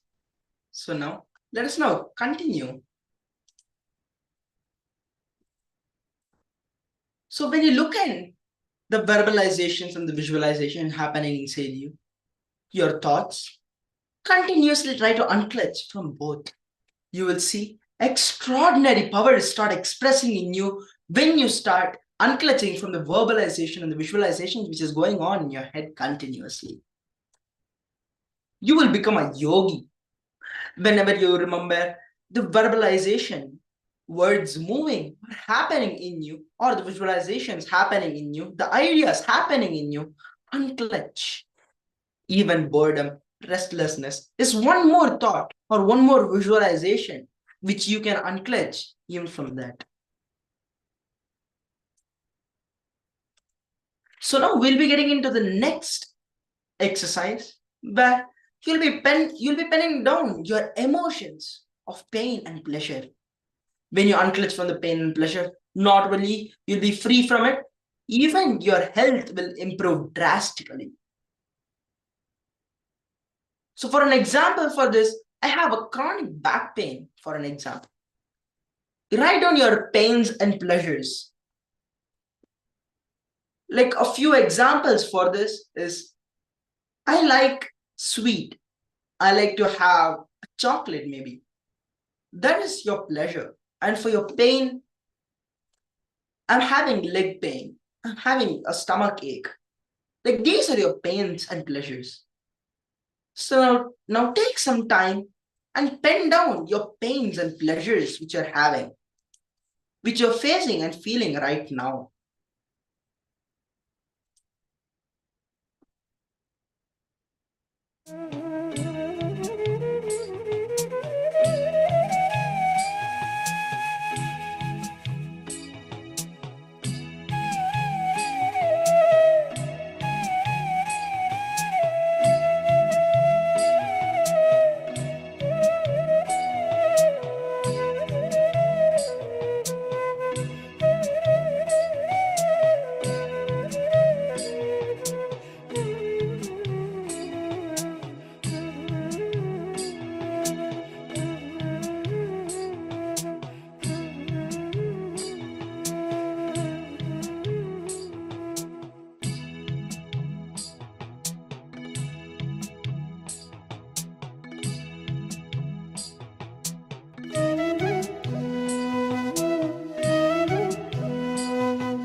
Now, we'll be entering into the next step of this Kriya. Bend down your inner world identities like your parental conditionings. Example. It is impossible to start my day without reading the newspaper. I need a cup of coffee first thing in the morning. I'm not supported. I have to do it myself. These are all the identities which you carry from inside, which are the parental conditionings which has been passed on to you. Now, bend on all those parental conditionings you are in.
Yes. So now we'll now get into the deeper understandings about the ahankara and the mamakara. Ahankara means the idea you project to others about you. Always ahankara is higher than you, and the ideas you project about you is mamakara. Mamakara is always lower than you. The ideas which you carry about yourself inside you.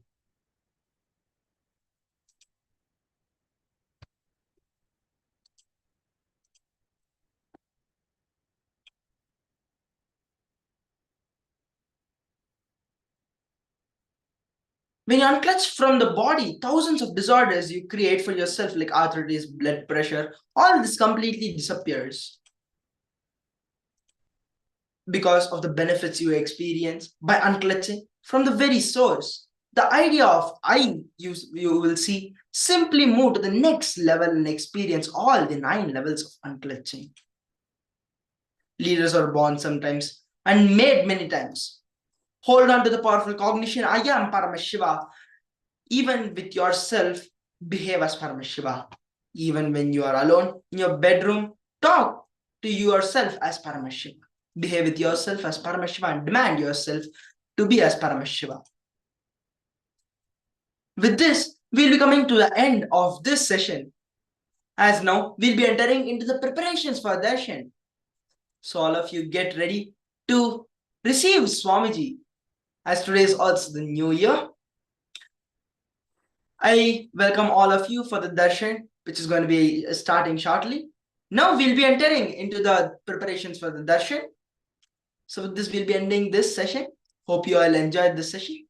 Thank you all.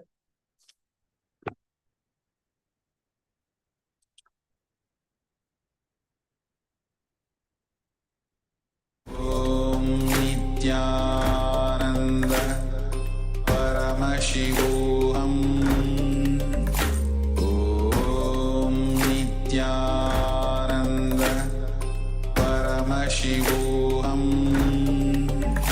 Om Nithyananda Paramashivoham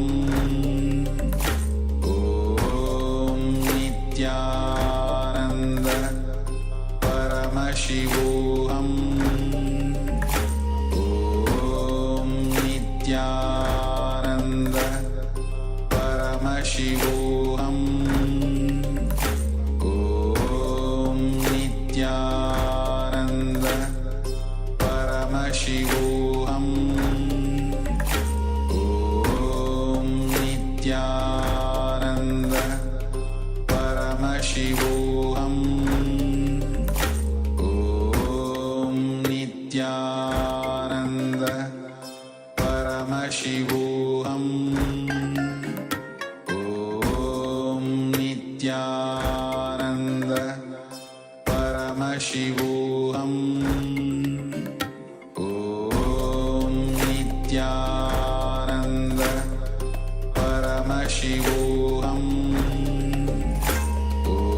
Om Nithyananda Paramashivoham Om Nithyananda Paramashivoham Om Nithyananda Paramashivoham Om Nithyananda Paramashivoham Om Nithyananda Paramashivoham Swamiji will himself become the Meru Danda. He will be connecting our individual Kundalini to the cosmic Kundalini, making himself the medium for it. So this is a very, very important and a very powerful process. You will literally experience that wild awakening of the Kundalini Shakti. Literally, you will experience such a gush of energy into your system. One request we have, please make sure you are continuously in front of the camera. You can post questions. Swamiji himself will guide when to start the churning process. And that time you can start a churning process. Any questions or doubts you have, feel free to ask us now itself. We'll be able to help you. And this is a very powerful process to directly awaken your Kundalini. Are all the participants clear? Now we will be, Autumn Child Klein is asking, what is this called as? The image we just showed you is a churner. In Tamil, it's called as mattu. It's just a churner through which they actually churn the milk to make the curd to make buttermilk or to extract butter out of it. So that's called as a churner. And this You just take it and keep it with you. Swamiji himself will be guiding when to actually start this. And this process is called as Rasa Siddham. Literally an alchemy happening inside of your body. And now we're going to be entering into a very important process for preparing for the initiation. I request every one of you to please take a few minutes, gather any of these 4 items you see on the screen. Anything is fine. It could either be turmeric or bhasma or sandalwood powder